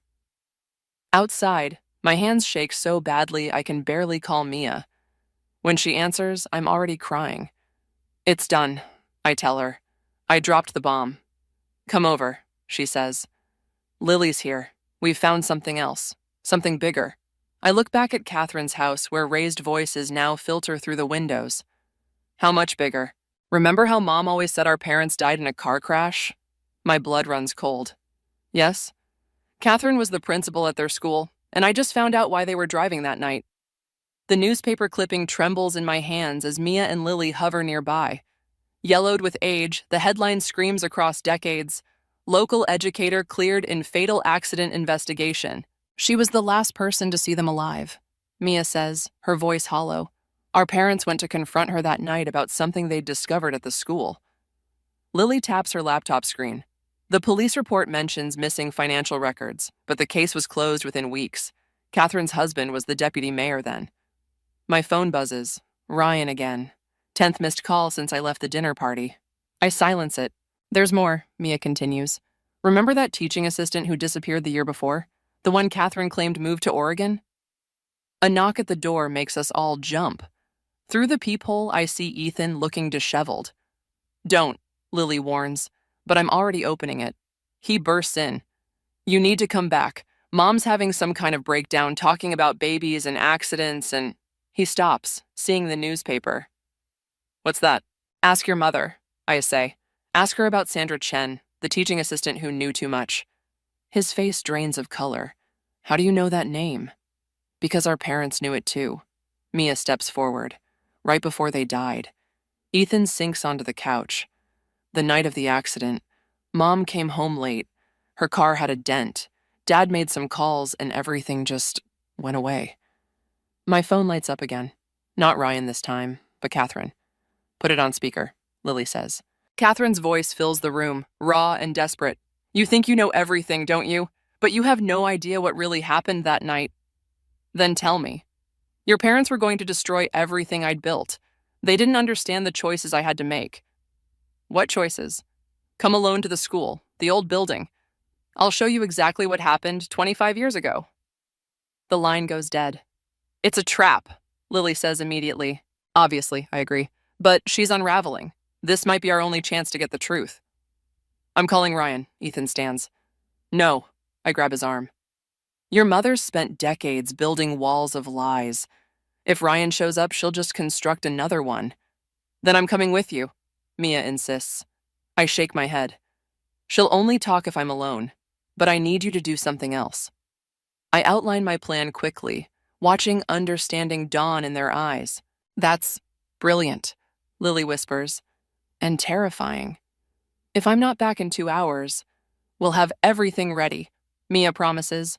The drive to the old school building feels like entering another dimension. Catherine stands in the shadows of the entrance, looking smaller somehow, more fragile. I knew you'd come, she says. You're just like them, so righteous, so sure of your moral high ground. Show me. She leads me through dark hallways to the basement. Each step echoes with decades of secrets. Your parents found financial records, she says, voice distant. But they didn't understand. The money wasn't for me. It was for them. Them? The girls. The ones who needed help. Sandra helped arrange everything. Until she wanted more money, started making threats. My blood runs cold. What did you do to her? Catherine laughs, a broken sound. The same thing I did to your parents. The same thing I'll do to you if you don't back off.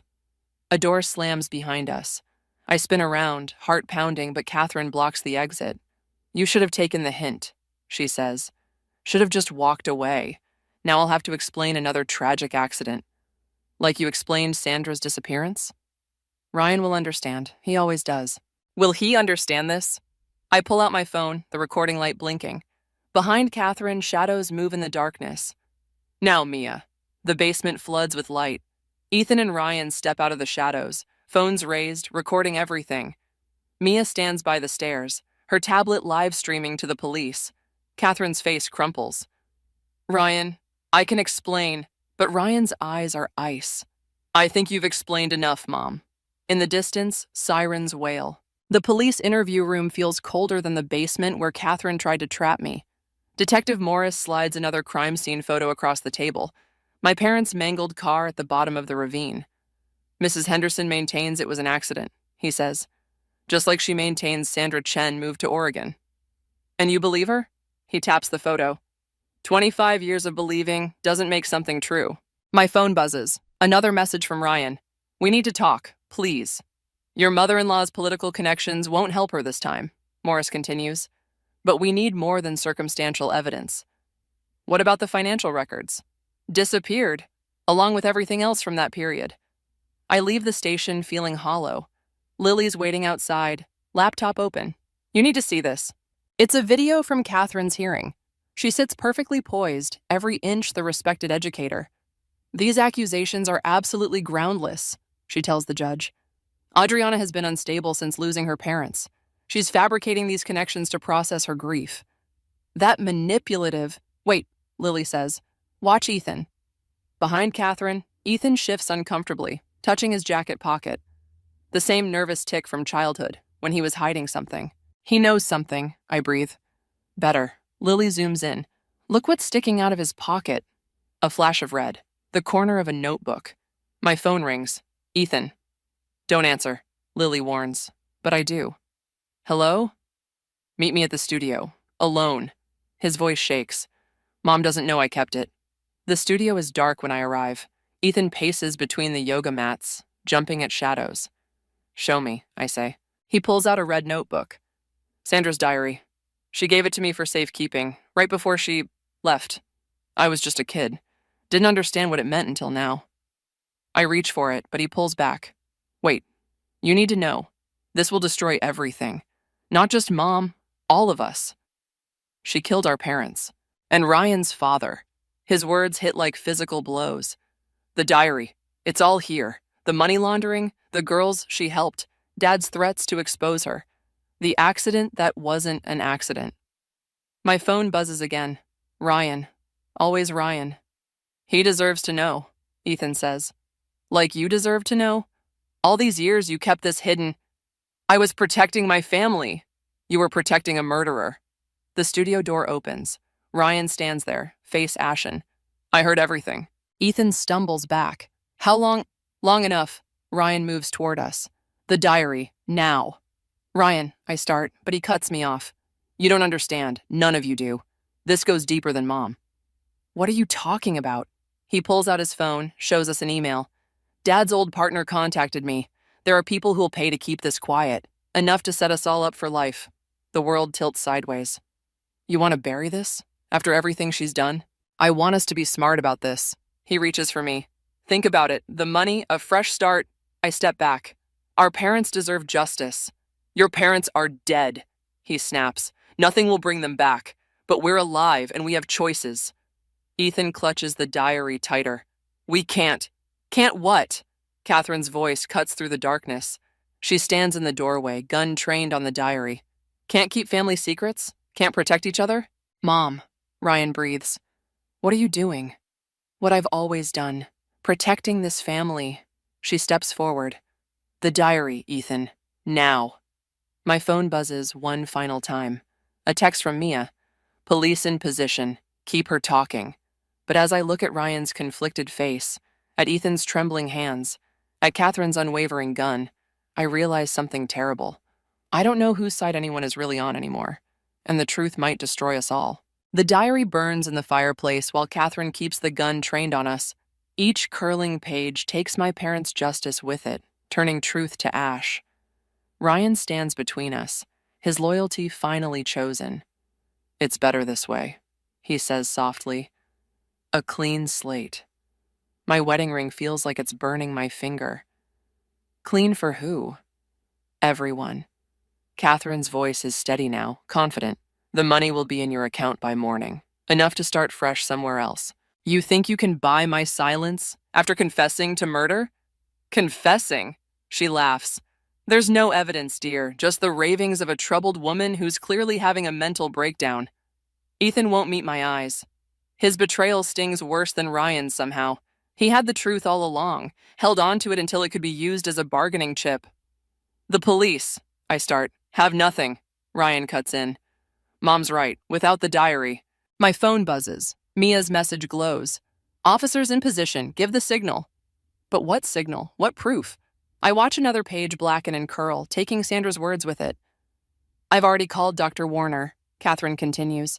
He understands you're having episodes, delusions about your parents' accident. He's agreed to help. The implications hit me. You're going to have me committed? For your own good, Ryan says, reaching for my hand. Just until you're better. I jerk away. Don't touch me. See? Catherine sighs. Paranoid, aggressive, classic signs of a breakdown. My studio door opens. Dr. Warner enters with 2 orderlies. Everything's happening too fast. It's okay, Adriana, he says soothingly. We're here to help. This is insane. Mia knows. Your sister's worried about you too. Catherine interjects smoothly. She agrees you need help. My heart stops. What? She called me this morning. She's the one who suggested Dr. Warner. You're lying. But my phone buzzes again. Mia, I'm sorry. It's the only way to keep you safe. The orderlies move closer. Ryan steps aside, his face a mask of concerned betrayal that makes me want to scream. The police, I try again, have been informed of your condition. Dr. Warner says gently. Your recent accusations, the conspiracy theories, they understand. Catherine's smile is triumphant. Sometimes loving someone means protecting them from themselves. The orderlies reach for me. I dodge, but there's nowhere to go. The diary is ash, my allies have turned, and my own sister... Wait, I gasp. My phone, the recording... But Ryan holds up my phone, already factory reset. It's okay, honey. You don't need this right now. No. The word comes out broken as the orderlies grab my arms. You can't. 3 days of observation, Dr. Warner says. Then we'll evaluate. 3 days is plenty, Catherine adds, her meaning clear. Plenty of time to erase whatever's left of the truth. As they drag me toward the door, I lock eyes with Ethan. He looks away, but not before I see it. Guilt, yes, but something else. His hand touches his pocket again, that nervous tick. And suddenly I understand. The diary wasn't the only copy. But it doesn't matter now. The sedative enters my arm, and the world starts to blur. The last thing I see is Ryan's face, full of false concern, as Catherine puts her arm around him. It's for the best, she says, her voice fading. Sometimes family has to make hard choices. Family. The word follows me into darkness, bitter as ash. I thought I was fighting for justice, for truth. Instead, I've lost everything. My husband, my sister, my freedom. Catherine has won, turning everyone against me with a precision that would be admirable if it wasn't destroying my life. As consciousness slips away, one thought remains. Ethan's nervous tick, his pocket. Whatever he's hiding might be my last chance at truth. If I can survive the next 3 days with my sanity intact. The ambulance doors close. Through the window, I watch my studio recede, taking with it everything I thought I knew about family, loyalty, and justice. But Catherine taught me one thing. Sometimes the best revenge requires patience. And in 3 days, she'll learn just how well I've learned that lesson. If I survive that long. The psychiatric ward's fluorescent lights flicker as Lily helps me into street clothes. 3 days of forced observation have left me hollow, but clear-headed. Maybe too clear. Ethan's waiting in the car, she whispers. Catherine's at the country club for their annual charity gala. And Mia? Already there, with the proof. My hands shake as I button my blouse. You're sure about the USB drive? Ethan kept a digital copy of everything. Sandra's diary, the financial records, even Catherine's private emails about your parents. The ward door opens. Ryan stands there, looking uncertain. The doctor's signing your release papers. Don't, Lily starts, but I touch her arm. It's okay, give us a minute. When we're alone, Ryan steps closer. You look better. Amazing what 3 days of forced sedation can do. Adriana, Save it, you chose your side. His face hardens. I chose family. So did I. Understanding dawns in his eyes, but before he can speak, my phone buzzes. Mia's signal, the gala's starting. The country club ballroom glitters with false pretense. Catherine holds court near the podium, accepting congratulations for another successful fundraiser. When she sees me, her champagne glass freezes halfway to her lips. You're supposed to be committed? I move closer. Sorry to disappoint. Security, she starts, but I cut her off. Before you do that, you might want to look at the screens. Every monitor in the ballroom flickers to life. Sandra Chen's face appears, young and afraid, reading from her diary. Then financial records, photos, email threads. The truth, impossible to ignore. Catherine lunges for the podium microphone, but Mia's faster.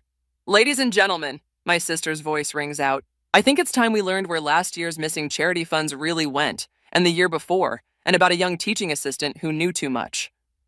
You don't understand, Catherine hisses at me. I protected those girls, gave them choices. Like you gave Sandra a choice, my parents? They were going to ruin everything. The crowd murmurs as more evidence fills the screens. Catherine's careful facade crumbles in real time. Turn it off, she demands, but no one moves. Ryan, do something. Ryan steps forward, but not to help her. Is it true about Dad? Your father was weak. He would have destroyed us all. Ethan emerges from the crowd, holding up his phone. I kept everything, Mom, every recording, every confession. You ungrateful. She reaches into her purse. The gun's gone, I tell her quietly. Detective Morris has it, along with your prints from the night my parents died.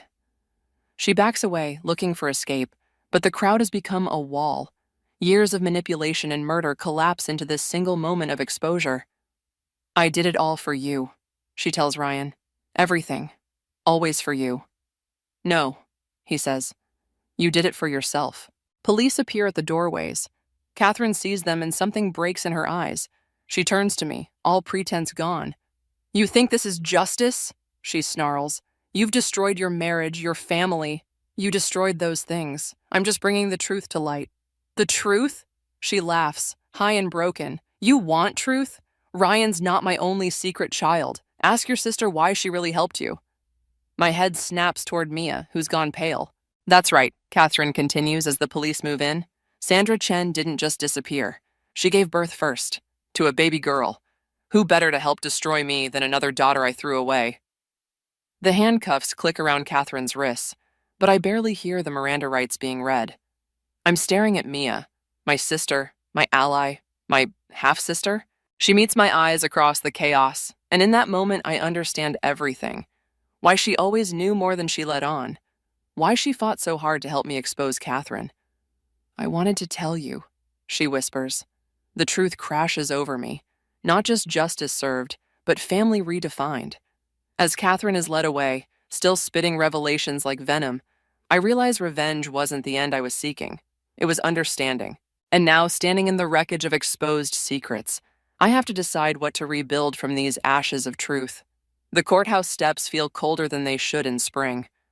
Catherine's sentencing ended hours ago, but I can't seem to leave. 25 years for my parents' deaths, plus Sandra's disappearance. Justice, they call it. But justice feels different than I imagined. Here, Mia appears beside me, offering coffee. My sister, Catherine's daughter. The truth still feels raw, even weeks later. Did you know? I ask. Before all this? I found Sandra's letters last year. She left them with my adoptive parents. She sits beside me. That's when I started watching Catherine, gathering evidence. You could have told me. Would you have believed that your sister was really your enemy's daughter? Her smile is sad. I barely believed it myself. Movement catches my eye. Ryan exits the courthouse, Ethan beside him. They pause when they see us, uncertainty hanging between us like smoke.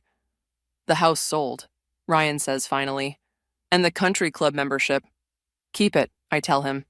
I don't want anything from her. What about this?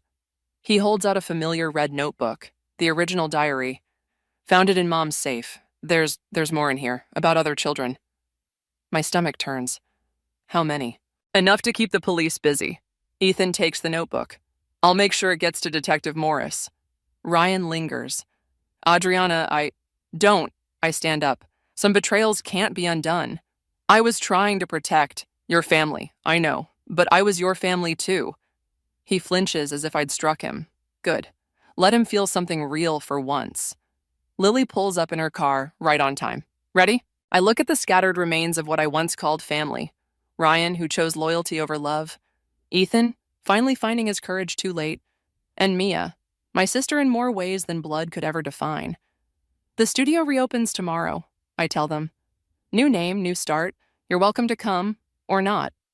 What are you calling it? Ethan asks. Phoenix Rising Wellness, Mia answers for me. Because some things have to burn before they can be reborn. Ryan steps forward. Maybe someday. Someday is too far away, I cut him off. And not far enough. In Lily's car, I watch them shrink in the rearview mirror. 3 figures on courthouse steps, bound by secrets and sins they didn't commit. You never told them, did you? Lily asks quietly. About the other diary? I touch my bag where Sandra's second journal lies hidden, the one containing the names of powerful men who used Catherine's services over the years. My insurance policy, my last piece of leverage. Some truths serve better as shadows, I say, reminders that everyone has something to hide. And some truths set us free, Mia adds from the back seat.